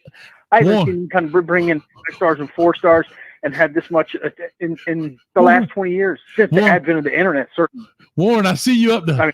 Don't come down. Stay up there, Warren. Stay. I see you up there, baby. Don't you come down. You stay up there now. You stay up there. Don't you come down. I'm up here with my Heavenly Father. Yes, sir. Listen, we're close. Hey, tell him I don't want to see him right this minute. But when I get there, he'll know I'm there. So just tell the Heavenly Father, I love him. I'm coming, but not right this minute. I got to see McCain's win the championship. But tell him I'm coming now. You stay on up there, all right? Don't you come down. Don't you come down from up there. Listen, it's going to take a lot for me to come down. Listen, it ain't going to happen this football season. I'm so excited. I'm so damn excited. I am literally, I'm beside myself. I get myself so worked up with what we got, what we're going to do, and how we're going to do it. Keep people tight in the ACC this week. And we're going to run roughshod to the ACC this year, just like we did with the Big East. Watch it and see. Watch and see. Warren, I can't take no more. You got my heart beating on my chest. I'm too fired up. I was watching a video and they were talking about Reuben Bain and the penalties and everything like that they didn't call last year, which were clear and obvious holding penalties against that guy. And they said, you know what, as a freshman, they don't call a lot of those. But when he's a sophomore and upperclassman, they start calling those penalties because it was just, I can't wait. This guy is a one-man wrecking crew, and they didn't stop him last year. So damn tough, they didn't call penalties. Listen, I can't wait. Miami's defense is going to absolutely bludgeon teams, and I can't wait for them idiots in orange or in blue up in Gainesville. I'm fags. Oh, listen, I got to go. Warren, yeah, we're too worked up right now, Warren. Go listen. Go get some holy water because you're up there with them. Get you a sip of holy juice, and we'll be back after these messages. Oh, my heart. I can't take it. Warren, we'll talk. Much love, brother. Oh, yeah. Now, that's the kind of pain I want to hear. This is a good pain. But my heart beating on my chest, take my pulse. This is crazy. I can't handle no more. All right, real quick. I had Shad. I need to ask him a quick question. Shad, you back in the building. Shad. What's up? I don't want to make sure. Is your boy all right? My boy. Yeah, your boy. I had a lot of boys. I had your boy in the kitchen. He all right? Oh yeah. He good. Okay, I just want to make sure. I had him in the kitchen. I had to whip that work on him right quick. He talking about he want a mayonnaise sandwich. I said we don't do mayonnaise sandwiches. That crap out of here. Yeah, I saw that. Hey, right. You know what? I gotta say this. Some people may find this funny, some people may not. But listening to Warren just talk, I said of all my years, I've never heard anyone that I speak to, let me say that first, that spoke glowingly about Ronald Reagan. And so while he was on the phone, I went and looked at his presidency, and I said, man, he was the president. We won the 3 national titles. And you know what they said about, what he brought to the shoreline through that corridor down there. So, all that correlates. So I don't know if the current administration, they going to open the border back up in that way to do that too. Because that was the last time we was elite, I got you. All right. He went on about the presidents and Democratic. He lost me, but I followed him. I'm with him. He got me so fired. He sold the whale some water right then. He sold Ray Charles some glasses. So I'm with you. All right, Shad, let me rock on and then we'll be back. There's too much pressure right here, boy. My God. I just want to make sure my man Chuck and Chubby was all right. And listen, speaking of the kitchen, it ain't just a Colorado thing, it's anything. I've been trying to get Cuban Damas up in here. Anybody want to battle? If you're a Florida State fan and you want to talk about Miami, come on to the kitchen. Just hit me up on Coach Hayes Football FB. I'm sorry, Coach Hayes FB on Twitter. Make your reservation. I give you the best seat in the house, baby. Right by the bathroom. Right by the bathroom. You understand me? Huh? Listen, the service, listen, the food is excellent. The food is excellent. The ambiance, out of this world. Huh? But the customer service is god awful. Huh? I'm going to give you the business. So if you feel like you want to come to the kitchen, it ain't about Colorado, it's about anything. Come on to the kitchen. Huh? If one of you Florida Gator fans out there want to come to the kitchen, come on. Come on. I got the best seat in the house. I own the joint. I give you the best seat in the house. Come on. Look, there you go. Coach like Game of Thrones, winter is coming for you. I don't watch Game of Thrones. I'm in the kitchen all the time. I ain't got time for Game of Thrones. Whew. Warren, God dang, Warren, you got my heart going, boy. This is what I love doing the Kane shows. Getting fired up. And we only an hour and 15 in. God dang. All right. Calm down. Chi-Town back in the building. What's up, Chi? Let the church say amen, Coach. Amen. Whew. Talk to me, man. Bro. I ain't even got my cane. I don't even have no cane juice. Look. It's empty. I got to go get some. What? You don't need cane juice, Coach. I need it. I got to have it. You don't need cane juice, Coach. Mm-hmm. Why the hell everybody scared, bro? I don't know. If they scared, go get a All dog. these people got, bro. Go ahead, Coach. Say what? No, I'm just saying, if they scared, go get a dog. Somebody around there selling a Fido. Go get him. Yeah, but like, y'all really scared? Every problem Coach Mario done fixed. Why y'all worried? Y'all over here just thinking that, these past 20 years. Man, forget 20 years. The hell y'all talking about? Y'all really worried, bro? Ain't nobody on this schedule that we playing is even worth us being worried about, man. Billy Lord worried about his damn job. He's gonna have to fill out his unemployment papers soon. Manny's coming to the crib. He's gonna get blown out. Let me tell you something, man. Florida State come down to the crib, and the past two games at the crib between Miami and Florida State, the winning team has blown out the loser, which means Florida State's gonna get a 60-piece put on them. Listen. So what is y'all worried about, bro? My heart, dog. Listen, boy. When I say, Shad, boy. But hey, Warren K, I can't even talk right now. I'm so fired up. I'm so fired up. I'm waiting for one of them Seminoles to come jump in the kitchen. I'm waiting for them Gators to come jump in this kitchen. Hey, we got a Florida State in the chat right now. Just popped up. You must have heard us talking about it. Come on, dog. You the best seat in the house. I don't even know what fan King Malik is. I don't even know what fan King Malik is. All I know is, bro, ain't nobody on this schedule worried me, bro. Nobody. I don't know. And every team we play is personal. I got to take deep breath. Nah, hell no. Forget deep breath, bro. You gotta stay up. No, I'm short on breath, dog. I gotta live to see the games won because Warren Kane had me fired up, dog. My heart. I felt like my man Elizabeth. I'm coming, Elizabeth. King Malik a Gator fan, bro. Your coach gonna be filing for unemployment real soon, bro. I don't even know why you here. Hold on. All right, hold on. Shout out for Muhammad for the 1999. Much love to you, partner. Just because, Coach, Dade County, stand up. Stand up on the crib. Go Canes. It's my city over everything. Come on, man. That's what I'm talking about, Muhammad. Y'all clap it up for Muhammad. Hold on.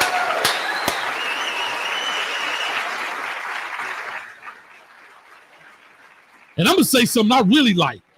And I might be getting out of bounds here. No, I ain't out of bounds. Shout out to Ken Ward. Ken Ward in the building. Ken Ward told that boy, we don't drink no water. Huh? We don't drink no water. It's hot. It's always hot. We don't drink no water. Come to work. Come to work. You ain't get better today. Around here playing. Huh? That's an alpha, king of kings, dog. Getting fired up. I'm getting ready. Somebody about to get crashed. As soon as I get off live, boy, somebody getting crashed. Well, anyway, Shy, I got to get somebody was on the line and they hung up. Might have been a Gator fan. They ain't want this Probably, pressure. bro, but we didn't care about no Gator, bro. The only thing Gator's good for is being on them shoes, boy. Yeah, I'm ready. Cuban K, why don't you come on? I mean, Cuban Adamas, come on to the kitchen and I give you the prediction straight to your face. Straight to your face. I tell you what my prediction is. But let me get to the next caller. Fired up, dog. All right. No, hell no, Coach. I'm right with you. I ain't nobody scared over here, bro. Yeah. Oh, King Malik. Yeah, bro. King Malik. Oh, boy, you a Gator fan? Come on to the kitchen, bro. Yeah, bro. I'm gonna show you how to make Gator bites and keep the skin on the tail. I'm gonna show you how to do it, boy. Peel that thing back like cocktail shrimp. Open that. Anyway, I ain't gonna give you all the secrets. Anyway, woo-wee. Anyway, let me go and get. I got my man T from Baltimore up in this thing. All right, Coach, bro. Much love, boy. Look at Shot Town King. All right, I gotta calm down. It's too much pressure right now. Coach be fired up. Y'all get me fired up when good stuff happens. T from Baltimore, what's up, man? What's going on, brother? Man, look, I'm fired up, dog. I'm ready. Man, I'm ready. Shout out to Raising Kane. He almost had me ready to jump in the pool. Man, I'm ready. I'm ready, dog. Man, it was crazy. Yeah, matter of fact, I'm going to the Heck Center tomorrow. I got a couple things for you, Coach. You ready? Yeah, talk to me. All right. Shout out to Cam Ward, because I think he probably one of the best friends Shador got. Hands down. Because I ain't see no smiling, wasn't no giggling when he said what he said. Damn right. I think it was genuine from the heart, and he was dead serious. Serious. Man, you ain't get better today. You ain't get better. You were throwing comebacks like this. Ugh. Yeah. Yeah. Yeah. That was a real conversation. Yeah. And he couldn't even say nothing back. He already knew Cam was on it. So shout out to Cam Ward. So you said something interesting. You said everybody, that's been going 10-2. And you feel like the Canes should have been doing that with the talent that y'all had. But I want to ask you a two-part question, and it's more so a philosophical football question. Okay. So you got a Penn State that's not a quarterback-centric team. I think Drew L.R. and Bo Prabula, their backup, is interchangeable. Like, it doesn't matter whether Bo play or Drew play for Penn, they're going to win the same amount of games. Okay. Regardless on what that number is, but it's going to be 10 or more for the most part. I think that Miami is a quarterback-centric team. I'm listening. So, but you build your team up depending on your philosophy on how to play your game. So would you rather a consistent team that's not quarterback-centric that wins 10-2 consistently, and that 1 year or 2 year here, they might win the whole thing? Or do you like a boom or bust team that's quarterback-centric? So you ask, all right. So you asking me, well, you just took the wind out my sail. So you asking me, do I want a team that's consistently a 10-2 team, or do I want a team that has a quarterback we could win 10-2 this year, and then next year they may be 7-5 or 8-4, that kind of thing? Is that what you're asking me? Correct, because the team that's not quarterback centric don't rely on the quarterback. They use the running game as an extension of the defense. The defense is always stout because defense travel, and the quarterbacks are interchangeable. All they need them to do is make a few plays here and there, almost like a J.J. McCarthy. So to that point, no, but I don't think so. I think Miami under Cristobal is like that. I think Cam Ward adds a different dynamic because we always have been running back. If you look at it, it's running back. It's not necessarily always quarterbacks, even if you kind of go down the history of it. Ken Dorsey was a J.J. McCarthy like. he wasn't phenomenal quarterback. Let's call it what it was. I'm talking about from an athletic standpoint. He wasn't. He had a bunch of talent around him. He had receivers he could throw 5 yards and they take you 60. He had running back room that was crazy. Tight end room, he could 5 yard, crossing route, whatever. So, no, I get where you're coming from. I just look at this year. See, and I'm solely looking at this year. I'm looking at the talent that has been acquired this year. I keep saying this. The record, I'm sorry, I keep saying the record, but the schedule that we're playing, why not be great? Like how can we not say, how can anybody, like last year, I get it. That's why I said 7-5. The year before, I didn't even give a record prediction. This year, I'm not fanned out.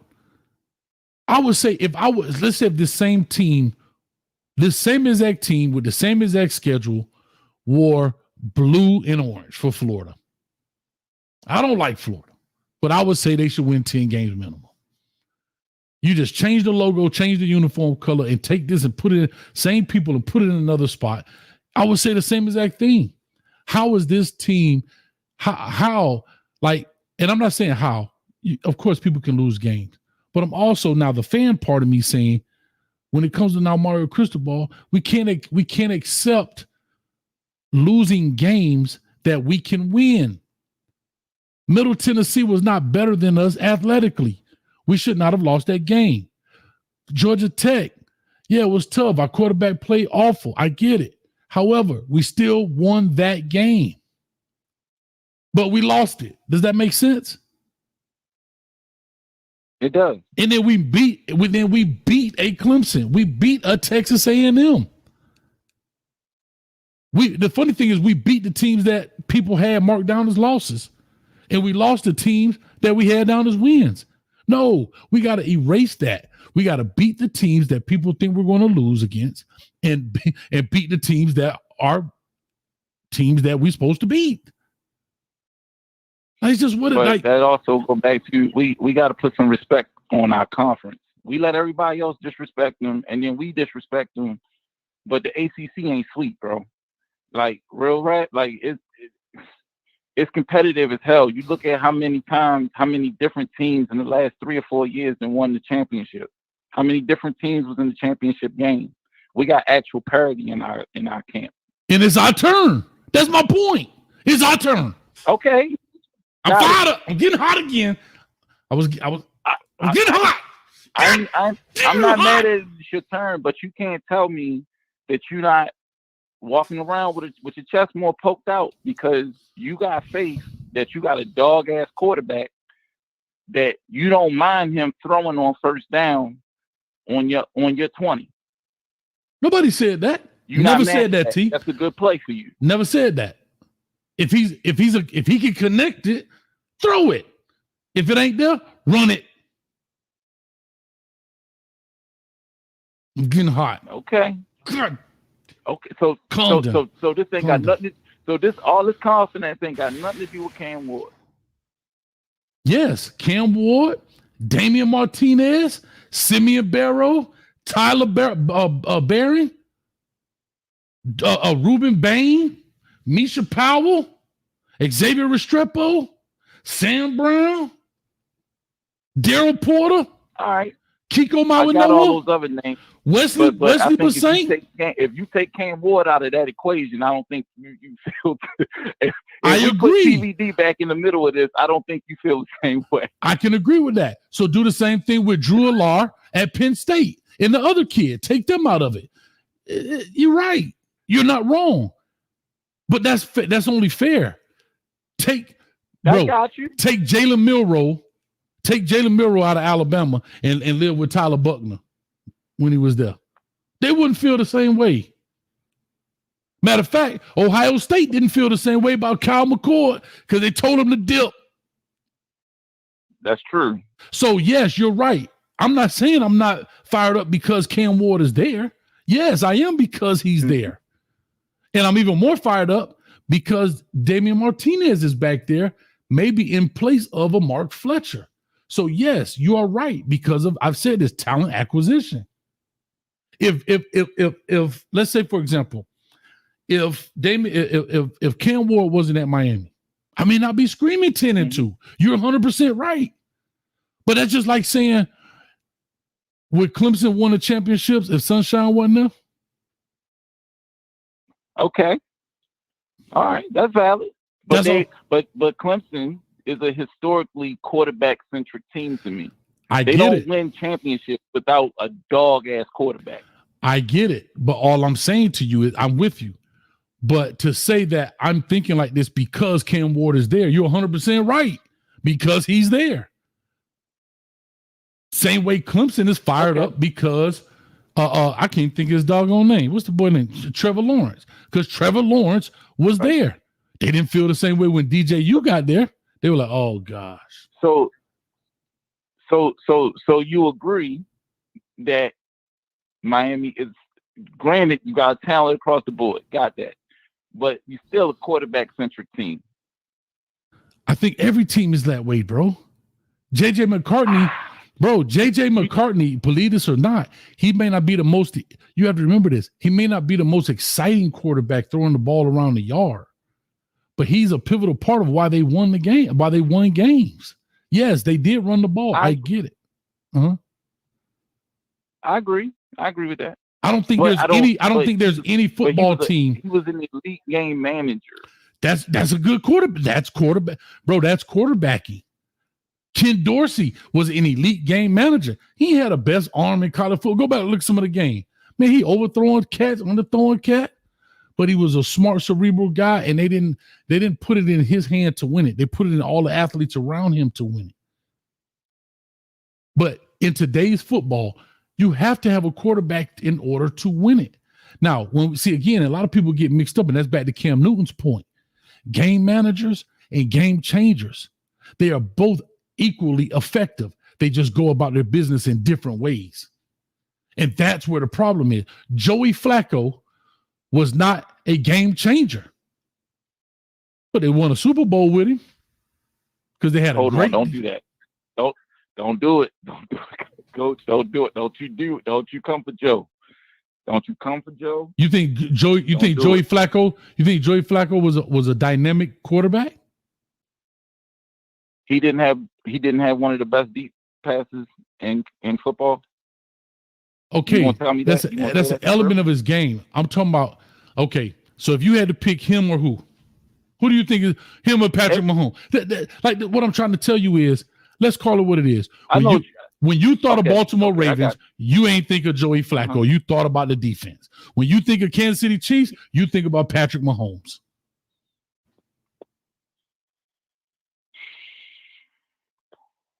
Fair? Is that fair? Okay. All right. You see, you try to make it personal. Don't make it personal, Coach. I'll make it personal. I was there for those parades. I was at the.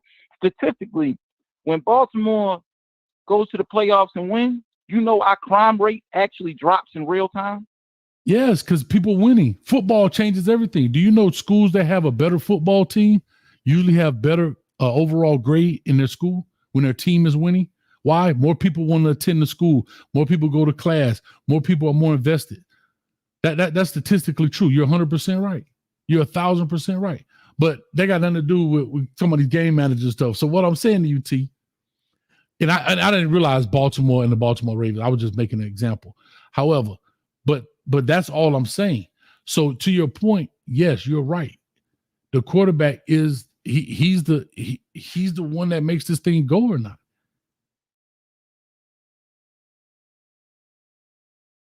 Okay. All I know is y'all better handle y'all business so we can get this thing popping at the ACC championship. Let's go. I'll be in North Kakalaki. Just handle your side of the fence. That's all I need y'all to do. Bro, if we don't handle it, dog. Handle your side of the fence. Listen, so bro, if we don't, that's why I'm standing on business. I'm not straddling the fence. I'm saying that we have the talent. It's been 3 years. We have all the things that people wanted, that said we needed in order to win. And guess what, Coach Cristobal? It's your turn now, brother. You're the head coach. And people want to say, oh, well, money don't change. Well, you paying them $80 million. You value them for something. So if you're getting paid $80 million, you need to make these decisions. And think about, we lost games because of what? If teams are better, I'm not mad whatsoever. If a team is better than us, physically, athletically, whatever, I can't be mad at that. I get it. But I can't understand losing a game for not taking to me. You can't tell me Middle Tennessee is better than us athletically. No. You didn't do your job as a head coach to get them prepared, whether it's mentally, physically. And again, these things do happen in football where you play down to your opponents. I get it. But the stakes are too high right now. The stakes are too high. I got you. And if you want to be a coach, if you want to be a new coach, I mean, if you want to be a coach that's put up here, you don't lose those games. You had opportunity, you lost them. Okay, Nick Saban, the GOAT, he lost to ULM his first year. I get it. Didn't have a blunder like that for the next 16 years. Didn't have a blunder like that for the next 16 years. When Nick Saban lost the game, is because somebody made a play. And that's football. I can live with that. Am I right or wrong? Nick Saban didn't lose a game because they didn't take a knee. Nick Saban didn't lose the game because they didn't call a timeout. Nick Saban lost the game. They tried that dumbass field goal, and Auburn got what they had. So that was going to save them. Should have punted. Should have punted. Yeah, but here's the deal. That's hindsight. You have to remember, in practice, that dude may make them. That dude may whatever. I don't know. And then they pick six them. That's a football play. I get it. I totally understand. But that's totally different than a self-inflicted wound. That's not self-inflicted. You're trying to score a point. Yeah, you could have punted the ball, right? But you're trying to go up. And I don't know. And again, I don't know the kicker's range at that time. I don't remember. But he probably has made those or whatever. He ended up short. I don't know. I can't speak to that.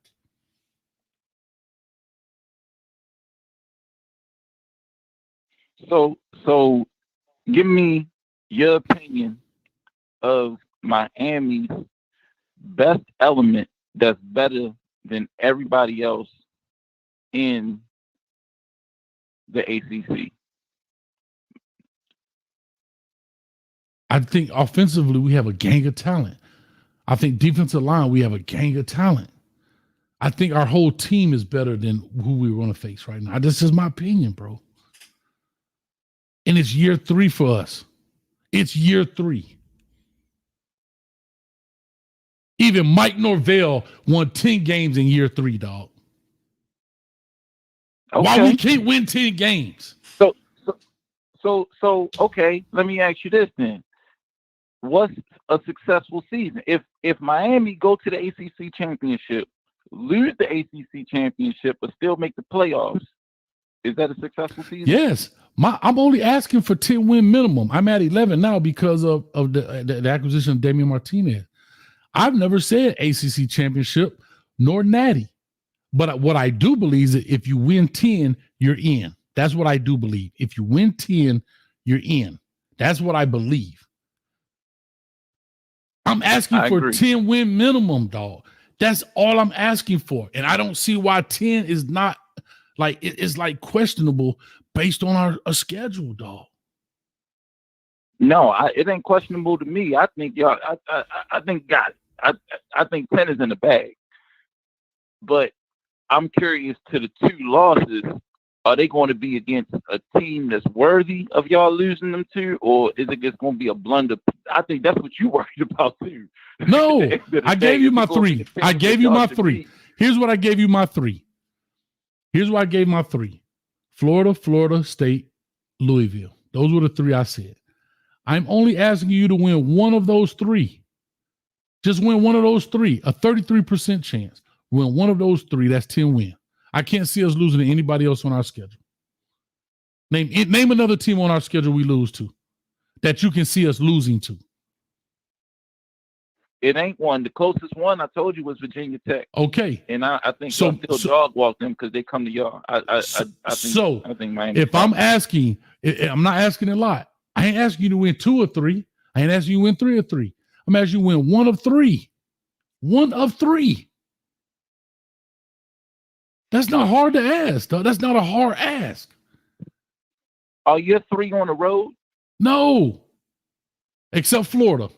Miami. I think Louisville. Florida, we go there. Florida I think we go to y'all, Louisville. right?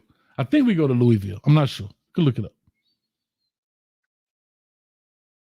It don't matter. I'm at the point. It doesn't care. As long as it's 100 yards and the field goal post is in the middle, I'm good. Let's play.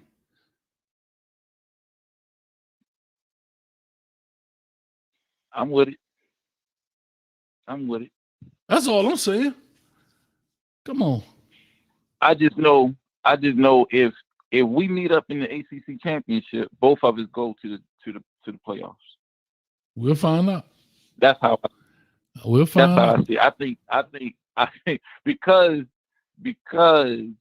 we eliminated the other 2. We eliminated Florida State and Clemson. Agreed. And that's who's on y'all schedule? Yeah, Clemson is on ours.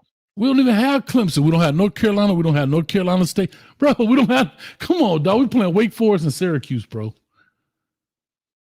Like, come on, dog. I can't do it, dog. Okay. Yeah. Okay. Yeah.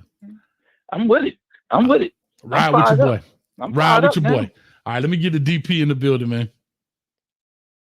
All right, brother. Hey, keep pushing. Yes, sir. Just for some positivity, man. I'm proud of you, brother. You keep growing. Thanks, man. And doing your thing. And the next person you need to put in the kitchen is Tiger for saying that that Tiger Media guy, man, he said Lincoln Riley wasn't a quarterback guru.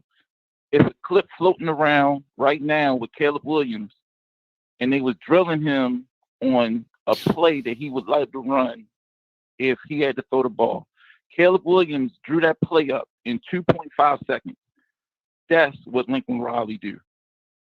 Appreciate that. They worry about throwing. Matter of fact, next time you hear him, tell Tiger to come. Tell Tiger to come to the kitchen. Them the game. Tell Tiger to come to the kitchen then. Tell Tiger he can come to the. I already had Jerome. Shout out to Jerome. I like Jerome. He came to the kitchen first. I do like Chuck and Chubby came. Tell Tiger to come on over. We'll get some big Tiger T-bones. How about that? We cook up some big Tiger T-bones. How about that? Tell him to come on to the kitchen. Tell him, Coach matters, bro. Hey, it is what it is. We'll get there. All right, brother. All right, brother. Yes, sir. All right, before I push on real quick, Shad, y'all clap it up for Shad. Been a member for 10 months in the building. Shad says, Baltimore crime rate. Shad, you got 8 minutes in the corner over there. Baltimore crime rate dropped because they took the Barksdale crew off the streets and Chris got life in prison, not because the Ravens won the Super Bowl.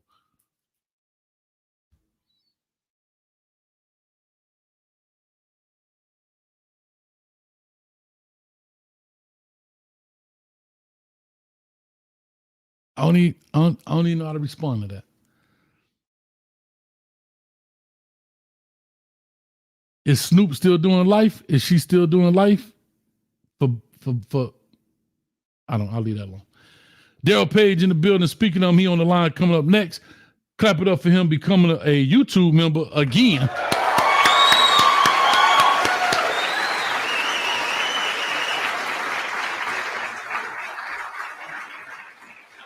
All right. Speaking of the devil, just a figure of speech. DP, what's up with you, baby? What it do, baby? Yeah, man, I had my wrong car on my damn account. That's why I'm saying I had to redo it. It's all good, but what it do, Coach, man? I had a question, man, for you and for the chat. Okay. I want to know, when was the last time that Miami brought back the same defensive coordinator and offensive coordinator in the same year? Well, in more than 1 year. That's what I meant to ask. When was the last time they brought a DC and an OC back more than 1 year? The same guys. I couldn't tell you, dog. I'll say this year, 2 times in a row, Guidry and Dawson. That's the best I can say right now. I have no idea. Do the chat have an answer? Cause I ain't gonna lie, I don't got the answer neither. Cause it's gotta be so long ago. So that gotta mean something. That gotta mean our players don't have to think as much as they used to think. You feel me? They could just be on go. Because you be a little bit more comfortable when you do the same thing for a whole year and you have another year doing the same thing. So you get to play a little faster. There you go. I don't understand how our fans ain't as confident as people that is not fans of Miami. I've been hearing all kind of Greg McElroy, Josh Tate, J.D. Piquel, all these boys sound like Miami fans out here. And they talk about everybody. And you know it's amazing. But Miami fans is scared. Like, what's going on? Bro, and you know what pisses me off more than anything about that? When Coach Cristobal first got here, he was going to win everything. And I was the fool. Now the roles have reversed. I'm like, guys, relax, take it easy. You know, Fat Joe be like, yo, take it easy, man. Yo, you're doing too much. Let him build it. Give him a chance. Bro, when Mario Cristobal got hired, I'm telling you, people were losing their mind. We're going to win the ACC championship. Oh, God. We're going to do this. We're going to the Natty. Oh, God. Right? Now that he's in year 3 and he had a chance to build it, now people are skeptical. I don't get it, bro. Year 1, when he got here, we're going to win everything, Lord. I'm buying everything Miami. I think Caneswell sold out of clothes. I know Brandsmart sold out of the doggone espresso machines. Everybody lost their mind. Calle Ocho was jumping. Mami, negro te tatuta, utero sello niño, tu quiero sellos años.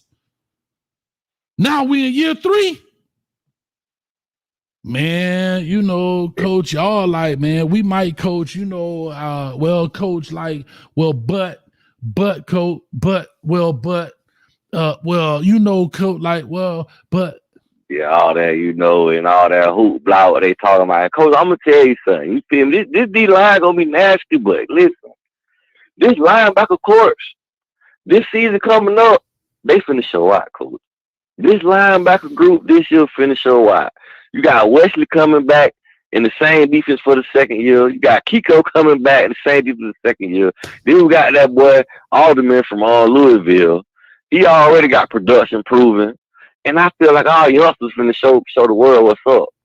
All youngsters finna show the world how much depth the Kane got in that linebacker corps. So Elijah Melendez, Garvey Nix, whoever else come to the U, represent, baby. Bro, I think that's what makes me mad with this fan base, bro.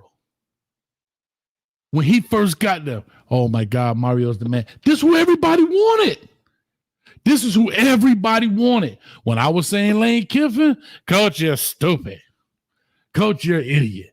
He's going to get up and leave. He's never going to stay here. Hell, he's been at Ole Miss 5 years. He gave Ole Miss their first 10-win season ever in history, regular season 10 wins ever. And he's in the SEC. Yeah, it's finna get funky up there in Oxford, Mississippi. I ain't gonna even count. They finna get real funky up there. But think about how hard it is to recruit that ODP. How hard it is to recruit in Oxford, Mississippi. You got to give a damn quarterback a private jet. Bruh, this the crib, dog. We had the crib. We got everything that everybody said why we were going to lose or why we were losing. Now we have it. We got play. We don't have players. Damn it, we got players. We have money. Everybody get a Rolls Royce. You get a Rolls Royce. You get a Ferrari. You get an Aston Martin. You get a Camaro. You get a Hellcat. Big bread. Bro, what are we talking about? And we sit up here questioning if we could get 10 wins. Well, coach, I can see 8. 8. And guess what? Coach? If we get 8 wins, we got an offensive scheme that ain't just put you to sleep. We got an offensive scheme that can possibly bust that thing wide open. Bro, if we listen, this year, if this thing clicking first game, we putting up 40 points or more. If this thing clicking, I'm telling you, we got too many weapons. DP, how you gonna start 2 different running backs and average over 5 yards a carry? DP, if we win 8 games this year, I'm doing all Kane shows like this. All right, ladies and gentlemen, welcome to the Miami Hurricane Show. And this is exactly what you're going to see, my logo with that smoke on it. I ain't going to show my face. It's gonna literally be a podcast, audio version. I'm not gonna show my face. Y'all crazy. Ain't nowhere in the world, bro. It'll be like the damn ain'ts have a damn trash bag wrote on you. They call it the can'ts. Come on, dog. Dog, you gonna tell me? You gonna tell, bro? Man, hold up, dog. Hold up, dog. I'm getting hot. You gonna tell me Mike Elko in his first year, he could put up 9 wins. That's enough to get him a job at Texas A&M. Man, y'all out y'all dang on mind, bro. This man put up 9 wins. Bro, I'm gonna be honest. In the ACC, I'm about to come be honest 9 with you, wins. man. We are trending the same way Texas was trending. Bro, we got 9 wins, and he played in a Duke. He played the ACC schedule just like we play, and he got 9 wins. And we can't get man, please. Last time we had 10, it was in 2017, and that, honestly, a lot of them games we was lucky. We need a lot of luck to win some of them games. We pulled a lot of that shit out in the end. Excuse my friends. Man, I'm gonna have to go for a walk tonight, man. I gotta calm down in here, man. I'm about to go in there and drown the goldfish. And honestly, if you look at our defensive rating, we finished in the top 30 in every stat of defense. And some of the stats we finished in the top 15. Bro, here's what's funny. So defense, they coming back in the second year, and we adding more production on top of what we bringing back. Bro, here's what's funny. Let's talk about Mario Cristobal. Let's talk about Oregon. The coach before Willie Taggart, Mark Helfrich. He gets fired or leaves or whatever at 4-8. Willie Taggart takes over. He goes 7-5. Mario Cristobal comes in the next year, goes 9-4. Second year goes 12-2. COVID year 4-3. His last year he was 10-3. So you're gonna tell me that he can go to Oregon and put those numbers up, but he can't come to Miami and put those numbers up with the talent we have and the schedule we're finna play? Y'all out y'all damn mind. Y'all about to make me curse, and it's a family show. And then you got to think about, even last year, even though the record don't show it, all our player production numbers went up from this year, from the last season to the prior season before we went 5-7. Everybody production numbers went up besides TVD. I don't know. Gotta excuse him. But besides TVD, everybody else production numbers went up. Jacoby George, Xavier Strupper had the best damn season of his life. We had multiple running backs have over 300 or 400 yards, you feel me, on the season. And we basically were playing Russian roulette with running back. We had Henry Perry with 600 yards, Mark Fletcher with 500 yards, Don Chainer with 400 yards, and A.J. Allen had 300 yards rushing. So everybody got a piece of the pie on the running game. But now we got a Mark Fletcher and a Damian Martinez, and we got a whole bunch of other people in the stable out there just waiting to get on that field to show what they can do. Still got an A.J. Allen. Bro, real quick, Shine, right now, I get it. I like the fact y'all coming here with the little, you know what, Shine? I know you coming over here from the Colorado stuff, hanging out. I'm cool with that. Coach, you won't even bet money on Miami winning 10 games. DM me. Let's put the cash up. First of all, I will bet the money, but I want to bet your mustache. Let's bet left side of your mustache to the right side of mine. Let's bet that. And you're going to shave it on camera. How about that? Let's see if you really gangster about your business. See, y'all come over here just talking. Hold on, dude. I'm finna tear this dude up. Oh, I'm finna help you out. I'm finna help you out on that, Coach. Because you can always grow your mustache back, but you can't get that money back. So Coach ain't asking for too much. Now, how about this?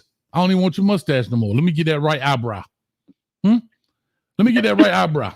Shine. See, y'all like to sit in there with these little obscure pictures on your little avatar, and y'all Twitter to death, about to burn your fingerprints off because y'all up here talking. Get your behind up here, and you want you put it. You don't even got your face in the place. Yeah, look at it. Now they quiet. They don't got nothing to say. See, that's what I'm talking about. I love trolls. Remember them trolls used to get with the long hair? You spin them around the hair stand, go all crazy and wild. That's what you do to trolls right there. That's what you do to trolls. They like to just talk. Coach be about business. Come put it up. Put your cash up. Show your face. Huh? So you can't run and hide. Show your face. Around here with this foolishness, man. But let me get it. Let me get it. I got some more for McCain fans, man. Talk to us, man. They got to answer. When was the last time that we brought in true freshmen that you can plug and play? When was the last time we did that? You got Francis Malnoe and Ruben Bain coming in the game, stepping on necks and all. Come on, man. Come on, Canes. We here. We ain't saying we back, but we saying we here. Only thing I'm saying, bro, only thing I'm going to just say at the end of this deal, like, I never thought that I would be here where we got to convince Kane fans looking at this right here that we can't win 10 games. Minimum. Now, Coach, I can see if we had a Florida schedule, you feel me? That's a whole other ball game. Because them boys, hey, look here. They hoping they win games. But with our schedule, who are you really that scared of to where you feel like ain't no way we can beat them? There's nobody on the schedule. Everybody fair game. And if someone, we don't even need to be, feel me? Hey, we need to take everybody serious, but some we don't need to be worried about. But for the most part, everybody fair game. It ain't nothing on that schedule, but we can't beat.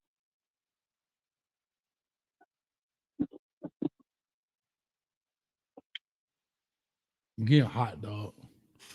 I'm telling you, I'm finna go drown the fish right now. Dog, this is the first show I ever did with no cane juice. See how I act when I don't have the cane juice? Huh? You see how I get? It keep me calm. No, trying to figure out how you gonna drown that fish. We got PTSD, coach. I don't give a damn. Get over it. Get over it. Listen, how many defensive lines in the country is bringing back players that have multiple players that have 6 or more sacks on the defensive line? Multiple players. And then the players that don't got 6 sacks at least got 3 of them. Multiple players. We got linebackers that have more than 6 sacks. I'm getting hot, dog. DP, I got to take these other calls. But, man, much love. We're going to be in the, what you call it, dog. We'll be in the locker room later on. Sorry, I'm getting off here at 11. Right. But we'll be in the locker room like 11:15 for all the members. All right, that's a bet, man. It's sure. All love, coach, man. It's all about you, man. Y'all tighten up, man. Go Canes. Yes, sir. If y'all members, you're welcome to come to the locker room. You have to connect your the locker room is in the Discord. So you have to connect your YouTube to Discord if you're familiar with that. It's like an open chat, whatever, but we talk freely in there. It ain't a kid show and all that kind of stuff. So they talk about all kind of stuff. And even for the ladies, I built the she shed in there. So the ladies, they go in there and they talk. They just talk about their stuff. Ain't no men allowed in the she shed. They got their own little room. So they be over there. L&V be running it. She be at the door checking them, like patting them down, make sure they straight before they go in the, ladies like to carry that little blade. They cut you. So they didn't do it. Shad, what's up with you? You back, baby. Talk to me, man. I had a question I wanted to ask you because of when you were talking to the guy from Baltimore, and I've always thought about this. Like, how do you differentiate, or where do you draw the line at when someone says, okay, we gave a game away or we beat ourselves versus actually getting beat? Like, where do you draw the line at? I think when you look at the talent, right? So, for example, I would look at Georgia Tech. As bad as we played, 4 interceptions by our quarterback, all that stuff. We literally gave that game. I'm sorry, 3 interceptions. I apologize. 3 interceptions. We gave that game away because we had the game won. You get beat when other people are better than you, athletically, talent-wise, you can tell. Like, that's the difference in my opinion. Okay. Yeah, so that's the difference. I'm trying to think. Like Middle Tennessee would be a game we beat ourselves. They're not better than us athletically. We just sucked that day.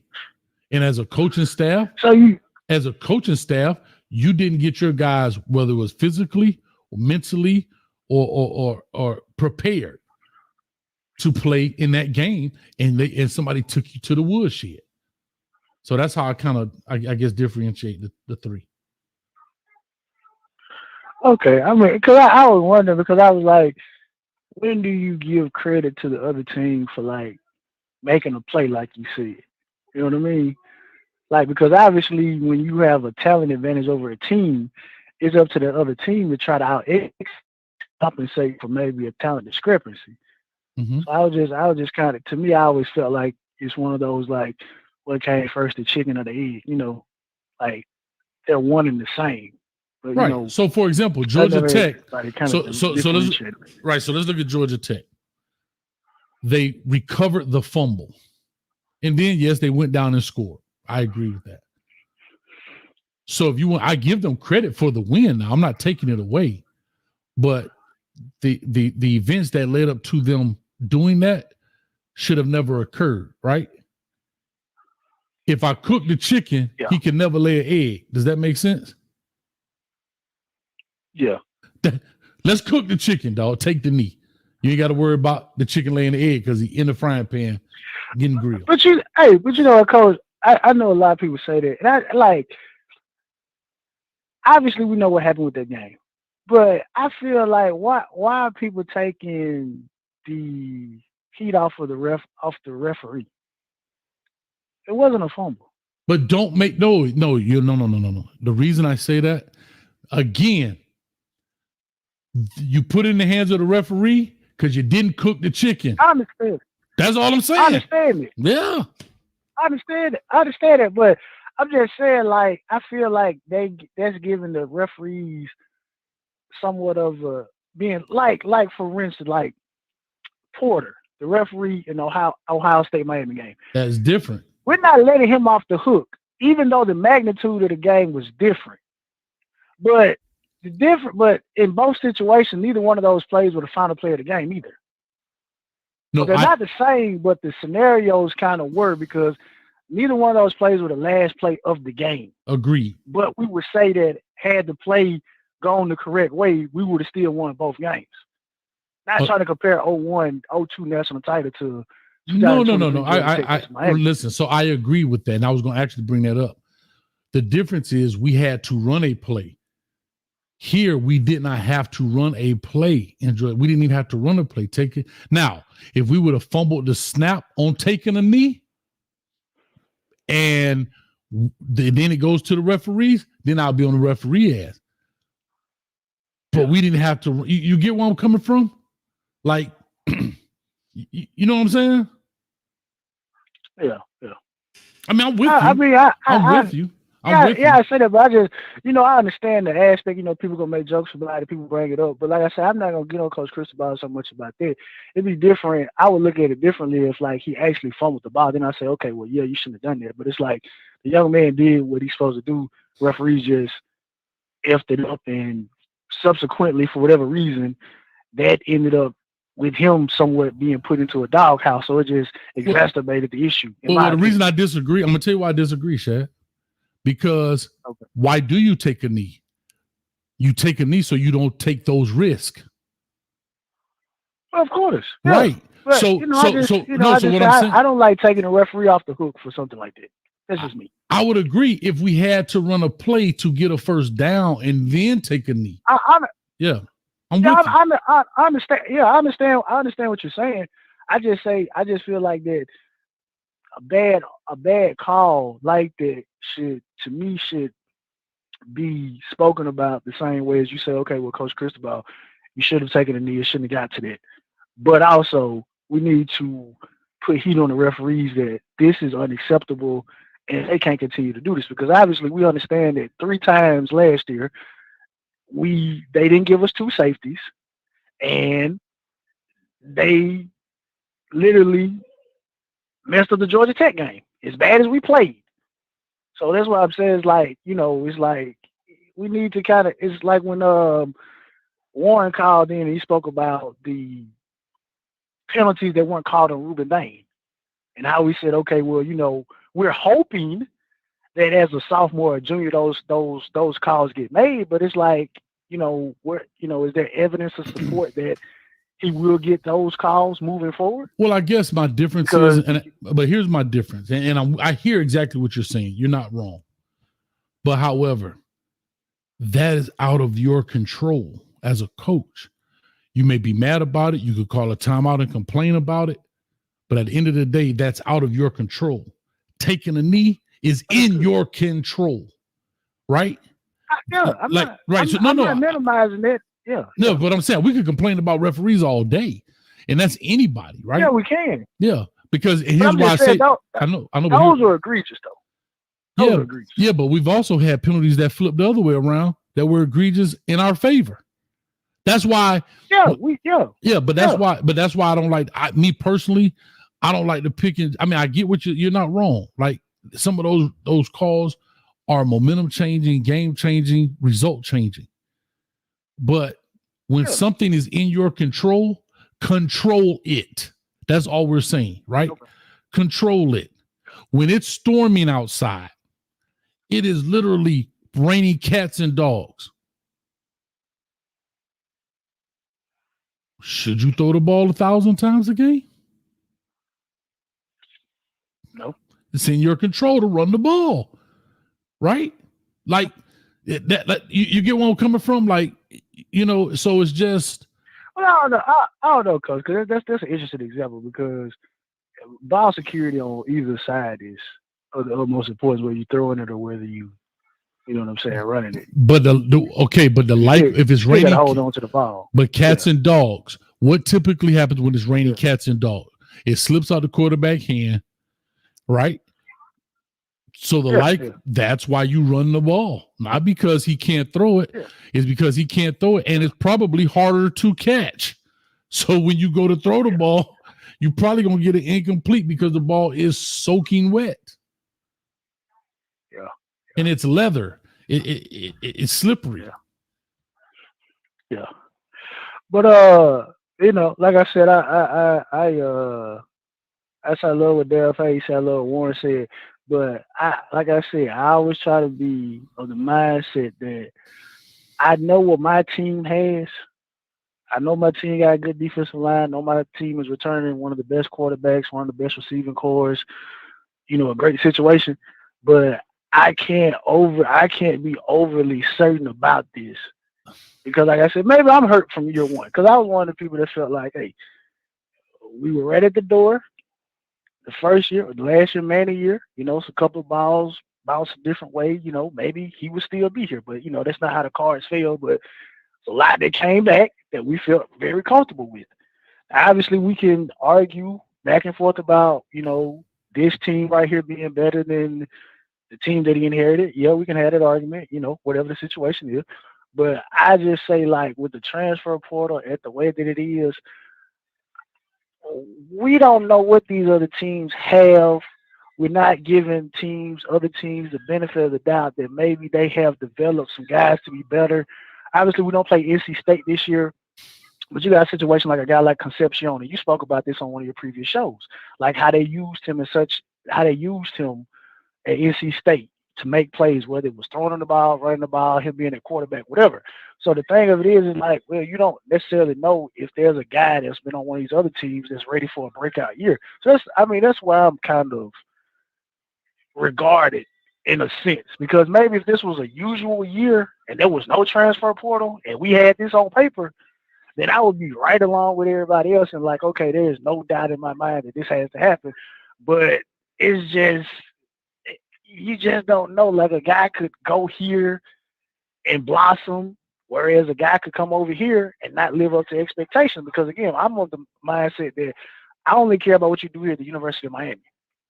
I don't care about what you did at your other location. It's about what you do here at the University of Miami. So if David Martinez can come here and rush for 1,500, fantastic. Cam Ward can come here and throw for 3,000, fantastic. But the defensive line, I need to see y'all do this here at the University of Miami. That's like Kiko. showed us, okay.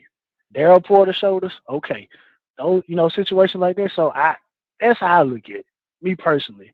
I'm not trying to use the PTSD thing. I'm just looking at like there's a lot of uncertainty when you look at this schedule, when you look at some of these teams, because it's not just looking at the names anymore without actually assessing the roster. Because like Virginia Tech does return a very good team. They actually defensively were ranked better than us. They're returning a good quarterback. He's out there working out with Cam Ward and Shador as well. He's getting better.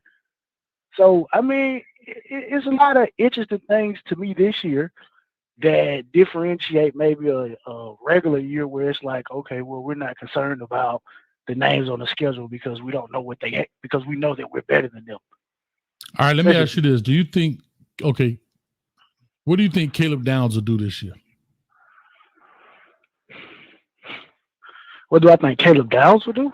Yeah. Well, what type of question are you asking me? Because I don't think we got a Caleb Downs. No, I'm asking you, what do you think Caleb Downs will do at Ohio State this year? I think he'll have a good year. Why do you think that? Because he's going to a team that's already a good defensive team, so I don't think he will have to overcompensate as much as maybe what he had to do at the University of Alabama. Because sometimes you have situations where you have players that have to do more because of lacking pieces in front of them, which Alabama's defense has not been what the Bama defenses were under Kirby Smart during those years, where it's like everybody is playing the way they're supposed to play. There's been some drop off. So maybe Caleb Downs doesn't have a good of a year as he did at Alabama at Ohio State because he doesn't have to do all that extra stuff. That's the way I look at it. But you're saying not be the correct answer. It may say no, it's not. It's your opinion. I think he's going to have a good year. And you're saying that because of what his body of work last year. Is that fair? Yeah. Okay. So the way I'm thinking about Damian Martinez, I can only go off of what their body of work is. I'm not, you notice we're not, or I can say me, I'm not speaking about a bunch of freshmen that we don't know. That's why I even said Jordan Lyle has a ton of potential, but he has not done it yet. So I don't have a lot of, I don't put a lot of weight on Jordan Lyle. Whatever he does, in my opinion, will only be a bonus because I don't know. I look at Cam Ward, who played with a bad offensive line, in my opinion, still threw for 3,700. 3,700. Right? Yeah. I think we have a 30 times better offensive line than him. Probably even better receivers. And you add that with a good running back, or, I'll just say a good running back or two, and experience Xavier Restrepo, that I still think is going to be the number one receiver, like the number one target this year, just what he does, what he is. Like, I'm not speaking on potential. So that's why I'm standing on. I'm standing on it for two reasons. The same way you talked about putting people on the hook, I'm putting the $80 million dude on the hook. Right? It's like paying 5-star or 4-star, 5-star hotel prices, and you go in there, they're like the Super 8 motel. It's unacceptable, dog. Yeah. We're paying $80 million, bro. $80 million. And we expect $80 million results. Now, have you walked into a 5-star hotel and maybe the towel wasn't folded correctly here and there? Probably so. I get it. But it better not be no damn roaches rolling crawl the damn bed. Yeah. So that's how I look at it. I understand. I understand it. Like I said, with the Caleb Downs, it's to me, it's like when I say you have to prove it here. It's like more than like you say for Cam Ward. We're expecting Cam Ward to do more than what he did at Washington State. Because of what you said, better offensive line, probably better skill position guys in terms of actually catching the ball, because he dealt with a lot of drops. So he really could have had more yards last year passing the ball, right? Mm-hmm. Offensive line, I think probably even, because Oregon State, they rank pretty high. So I think we're asking guys to do. We're gonna ask guys to play better than what they played at their previous locations, we're not asking for just the same type of production from them. Like you're asking for, like Cam threw for 37. Okay, most people probably say, well, we may need you to bump it up to 4,000. Martinez ran for what, 1,300. So maybe the ballpark is now maybe 1,400 or 1,500. You know, because but just depends on how it goes. Well, but in my opinion, I don't. I believe they'll go down because you're bringing in two guys that don't have to be the man on their team. Cam was the man, so everything, meaning everything had to go through Cam, right? So therefore, that's why he threw 500 passes last year, right? Well, you alleviate some of his passing because you have a Damian Martinez who had to be the man on his team last year, even though you had DJU there, right? He ran for what, 1,100, 13, something like that, whatever it was. I don't know what his exact yardage was. Yeah. So if he brings, but I'm saying if he brings the same, if Cam threw for 3,200 this year, I'm not mad at that. 3,400, I'm not mad at that. Why? Because I know he's splitting time with a guy behind him. That, like, splitting yardage, I'm saying, getting to the end zone with a guy behind him that can run for a stack. You see what I'm saying? So I get why numbers would go down. I see that, but at the same time, you could probably look at it from a standpoint of, okay, more efficient. Like more efficient way of getting yards. Like you can get 3,700 yards. Like in a real world, like Joe Burrow, 2019, I believe he threw the ball close to 500 times. Nearly had double the yardage Cam Ward had. Mm-hmm. More efficient. So you could efficiently get over 3,700 yards, maybe throwing the ball 330, 340 times. Yeah, so I understand what you're saying. Well, you also had guys that could take you to the house every game. You had Jamar Chase. I mean, they they could take it to the house. That's what I'm saying. Right. Yeah, that's what I'm saying. So, like, from an efficient, like, but obviously, like I said, he almost threw for double yards. So that was almost a 6,000 yard year, I believe. Like it was crazy. Yeah. But I'm saying, like, you kind of expect, like, okay, you should be able to throw over 3,700. I don't know what TVD's final numbers were last year. Maybe it was like a little bit over 3,000. Not even. But we understand he was in the twos. Interceptions. It was what? 2,400, something like that. 24. So you, like I said, you got interceptions involved in that, and he only threw the ball 320, 330 some odd times. So that's what I'm saying. So, like, more efficient, not turning the ball over. You probably expect more yards. 2,700. I mean, that's he threw for 1,000 yards, 22,703. He was 219 for 333. 333. Okay. Yeah. So 19 touchdowns and 12 interceptions. That's also missing a game and coming in the fourth quarter in one game. So essentially 2 games missed.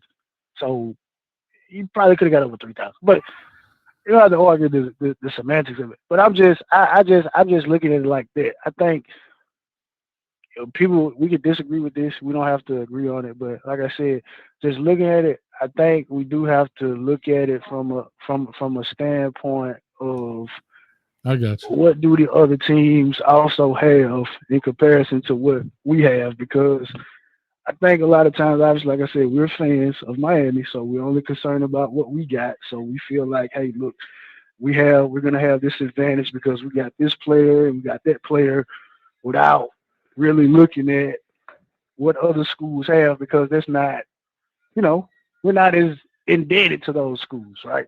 So that's me. Like I said, I still feel like, all in all, it still should be a double-digit season, but I just don't think the schedule is easy as most people are making it out to be once you get past looking at the names and actually look at some of the players that are actually on the roster. I feel you. Ain't nothing wrong with that. Let me jump in. I got Alex from Mexico because we international players, man. Let me get him on the line. We'll get up out of here. Y'all can jump on in the locker room at 11:15 if you like. I'll be there shortly.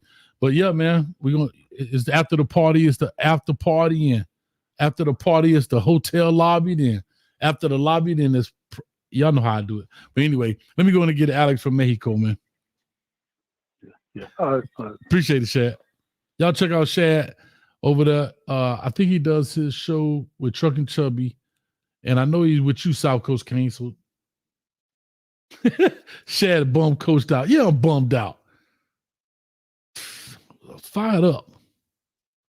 No, I'm not fired up. Alex, talk to me, man. Coach, how you been? I'm good, man. How you doing, brother? Doing good. Coach, I didn't catch your show last night, the Colorado show, but this morning I heard it. Okay. I listen to Willie D every once in a while. You know, he's getting all over Stephen A. Smith's ass right now. I don't know if you knew that or not. No. The O.J. Simpson. Okay. No, I didn't know that. But I like Willie D. Yeah. Yeah. Yeah. You know, the Bet Awards, they gave an award to O.J., which I think, hell, you know, I mean, he was proven not guilty, you know. True They story. didn't convict him, you know, so True so story. he should have gotten an award, in my opinion.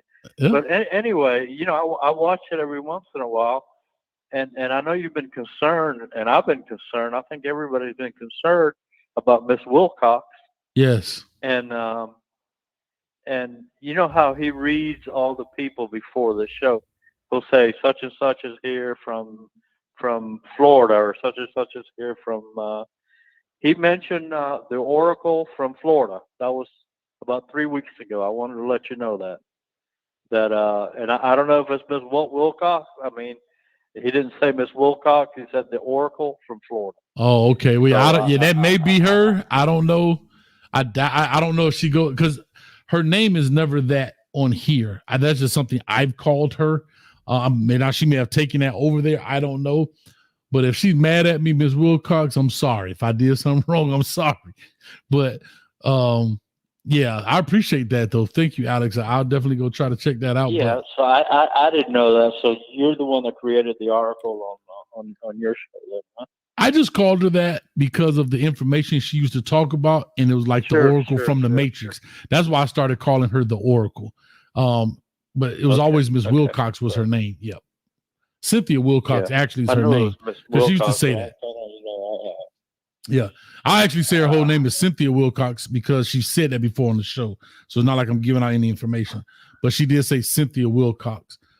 So I don't know where she is. I'm super worried about her, but you know. But yeah, man. So how you feeling, man? What you thinking about this season, man? I think we're going to be. I think it's a 10-win. I think it's very, very, very feasible, and I think Cam Ward. I think I like your show in comparison between him and Shador. I think Shador might have a little bit better physical talent, arm-wise, but head-wise, I think Cam's going to. He's more mature. He's more humble. He's more of a team player, and I think that's going to. I think that means a lot. I think he'll. I think hopefully we can make it to the playoffs. That's what I'm hoping. Are you going to the first game, Coach? Are you going to Florida? Florida, yeah. Yeah. Well, drink a lot of fluid because I went in '83 when that's the only game we lost that year. I don't know if you remember or not. I was 5. National championship we won, and it was the last weekend of August also, and people were dropping like flies in the stands. Okay. Oh yeah, I mean I've been to the Swamp before. It's like this. It's like the Turf Motel on 27th Avenue for all my people from the crib. It's god awful. Yeah. But yeah, it's terrible. Yeah, but when the heats in late August, it's an oven. I mean, I remember getting up in the middle of the first quarter and I walked outside, took a taxi, and went to a bar and watched the rest of the game from the bar. Wow, that's perfect. Yeah, that was in '83. Yeah, I was 6. Anyway, I was 6 at that time. If it was '83, I was 6. So yeah, I was still coloring in the line, Alex. I was still coloring in the lines, man. People still talking about. I heard them talking about the Georgia Tech game, huh? Man, I was just saying we can't have no more of that stuff, man. Listen, I'm tired of talking about it. I'm ready to play some ball, man. I don't listen, man. Man, look, I'm hot. I'm getting hot. mean, it's every that last play, man. It's every defensive back nightmare. The way that Cam bit. I mean, I played defensive back. I've bitten on a fake like that and got beat deep. Yeah. That was a. The quarterback was scrambling, and right. He just bit. He bit on the inside, and the guy went outside and caught the ball. I mean, it's gone. It happens. But we were 4-0, and Mario never took a knee on the first 4 wins, and nobody talks about that. On the 5th one, where we blow the game, I'm like you. He had to take a knee, and he had to control it the way you say. I agree with you 100%. Yeah, but we also didn't play that bad in the first 4 either. We had 3 interceptions. You know what I'm saying? Like the vibe was a little different. But I'm with you. I'm with you. I know. Yeah. Well, hopefully we got the quarterback this year. Hopefully it's not going to be like that. We got a great. I think everybody's I think Mark Fletcher's going to have a great year too. Yeah, I'm just not sure about his injury, man. His return from the injury. That's the real question. Not saying that he won't play this year. Hopefully he comes back full force. I'm just not sure of the return of that I've injury. seen a couple of these interviews on these shows, and he's moving around like he's all right, coach. Yeah, It's I don't. You know how that is. You know what I mean? It's a little. I don't know, bro. I just hope he is. Yeah. That's even better, bro. That's even better. Yeah. Like that's a bonus. That's a bonus, but lights bright, boy. But anyway, man. And I think our everybody's selling our defensive backs and safeties. I think they're going to play a lot more team play, and they're going to be okay. Nah, we'll be fine. All right, Coach. Nice talking to you. You too, man. I appreciate you, man. Be good out Been there a in while. Mexico, man. Stay safe, my brother. All right. See you, bro. Yes, sir. Bye-bye. All right, LOL 305. Let me cut this phone line off. Catfish jeans sound rubbing my eye like I'm ready to go to sleep. Actually, man, the lights get bright, man. I've been on here since 7:00, really. And so the lights get pretty bright. Yeah, your eyes get tired, but all good, man. LOL 305 for the $10. Appreciate it. Says, Coach, what's one change you would make to the offense or defense that significantly improve our odds of achieving a successful season? Go Canes.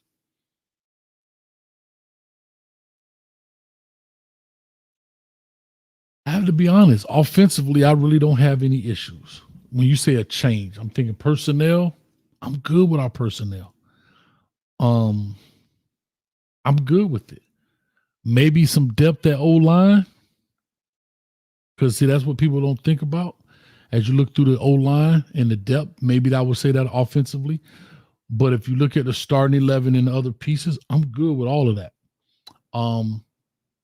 I'm even good with our backup quarterbacks, backup receivers, tight end. I'm good with all that. O-line, maybe. On the defensive side of the ball,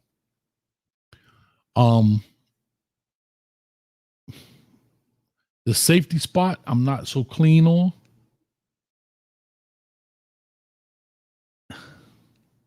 And maybe one of the corners. I don't know. Or some depth at the corner. Those would be the defensive part. I'm fine with the D-line. I'm fine with the linebacker rotation, even though some of those guys are young. I'm good. We brought in the young man from Louisville. I'm good. I feel really, really good. I do. I really feel good about it. I do. Other than that, I really don't have, I'm okay. I'm okay. I really feel confident, That's really it, man.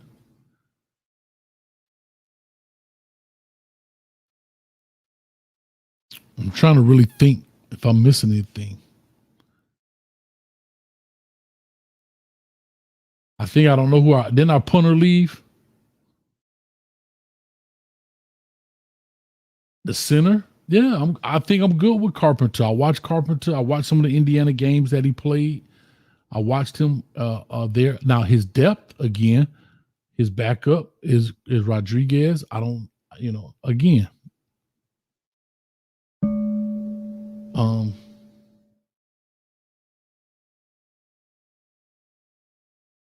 No, I really don't. I'm comfortable, bro. Now, so there's a little bit of depth issues there on the O-line. So maybe that defensively, that's just where I am. I'm good. But I appreciate the LOL. Thank you, man. I'm trying to see anything else. Am I missing? I'm about to wrap this deal up. We about to go in the locker room. I think they might be in the LV at the door. She checking for your ID card. You got your ID card, then you can't come in.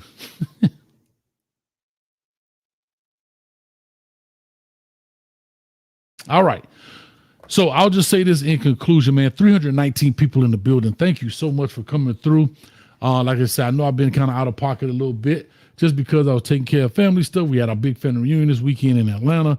Man, that was great to see folks and family and hang out with them for a little bit. And we back in here and we going harder than ever. We're going harder than ever all the way up to the season start. And we're going to add a couple of things. The Fantasy League will be coming out here. I want to say next week. I'll get that popping. So if you are a member, we'll put that out first to you in the Discord, as well as maybe on the member part of YouTube. So you have the link to sign up for that as well. If you're not part of Discord, that's fine. You don't have to. But I'll put it in the member section on YouTube. So maybe you can find it there. Other than that, man, we good to go. This was great. Y'all don't miss Hay Street tomorrow. We got Really Flawed coming through talking about women in sports, I guess, and how they dress. That should be pretty interesting. Q McCain. You keep running from me, dog. See? You keep running from me, bro. Come get this smoke. Come get it. Huh? Don't be scared, brother. Don't be scared, brother. Anyway, with all that being said, it has been great. Thank y'all so much for coming through, hanging out. I love these Kane shows. It's different than my other shows. I ain't gonna lie to you. Them other shows, man, they fun. Don't get me wrong. But the vibe different over here. Huh? That 305 from the crib, baby. The vibe a little bit different. Huh? I was trying to save my little fire to the season, but I'm hot. I'm getting hot. God. Calm it down. Calm down. Calm down. Anyway, shout out to everybody in the building, man. We up out of here. Peace, love, and hair grease. And we catch you on the other side. Now I go get me some cane juice. I'm out. Peace. Man, these mother talking about, God dang, we gonna win 8 games now. What the hell wrong with these people, man? Man, about over here about to have a doggone conniption. People up here talking about we only gonna win 8 games, but maybe because fire the coach. Fire the coach.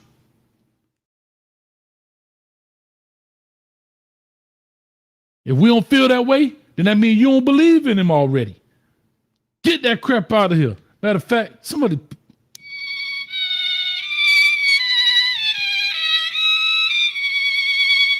play the violin and get that crap out of here, man. Oh, my bad. We still live. We'll holler at you.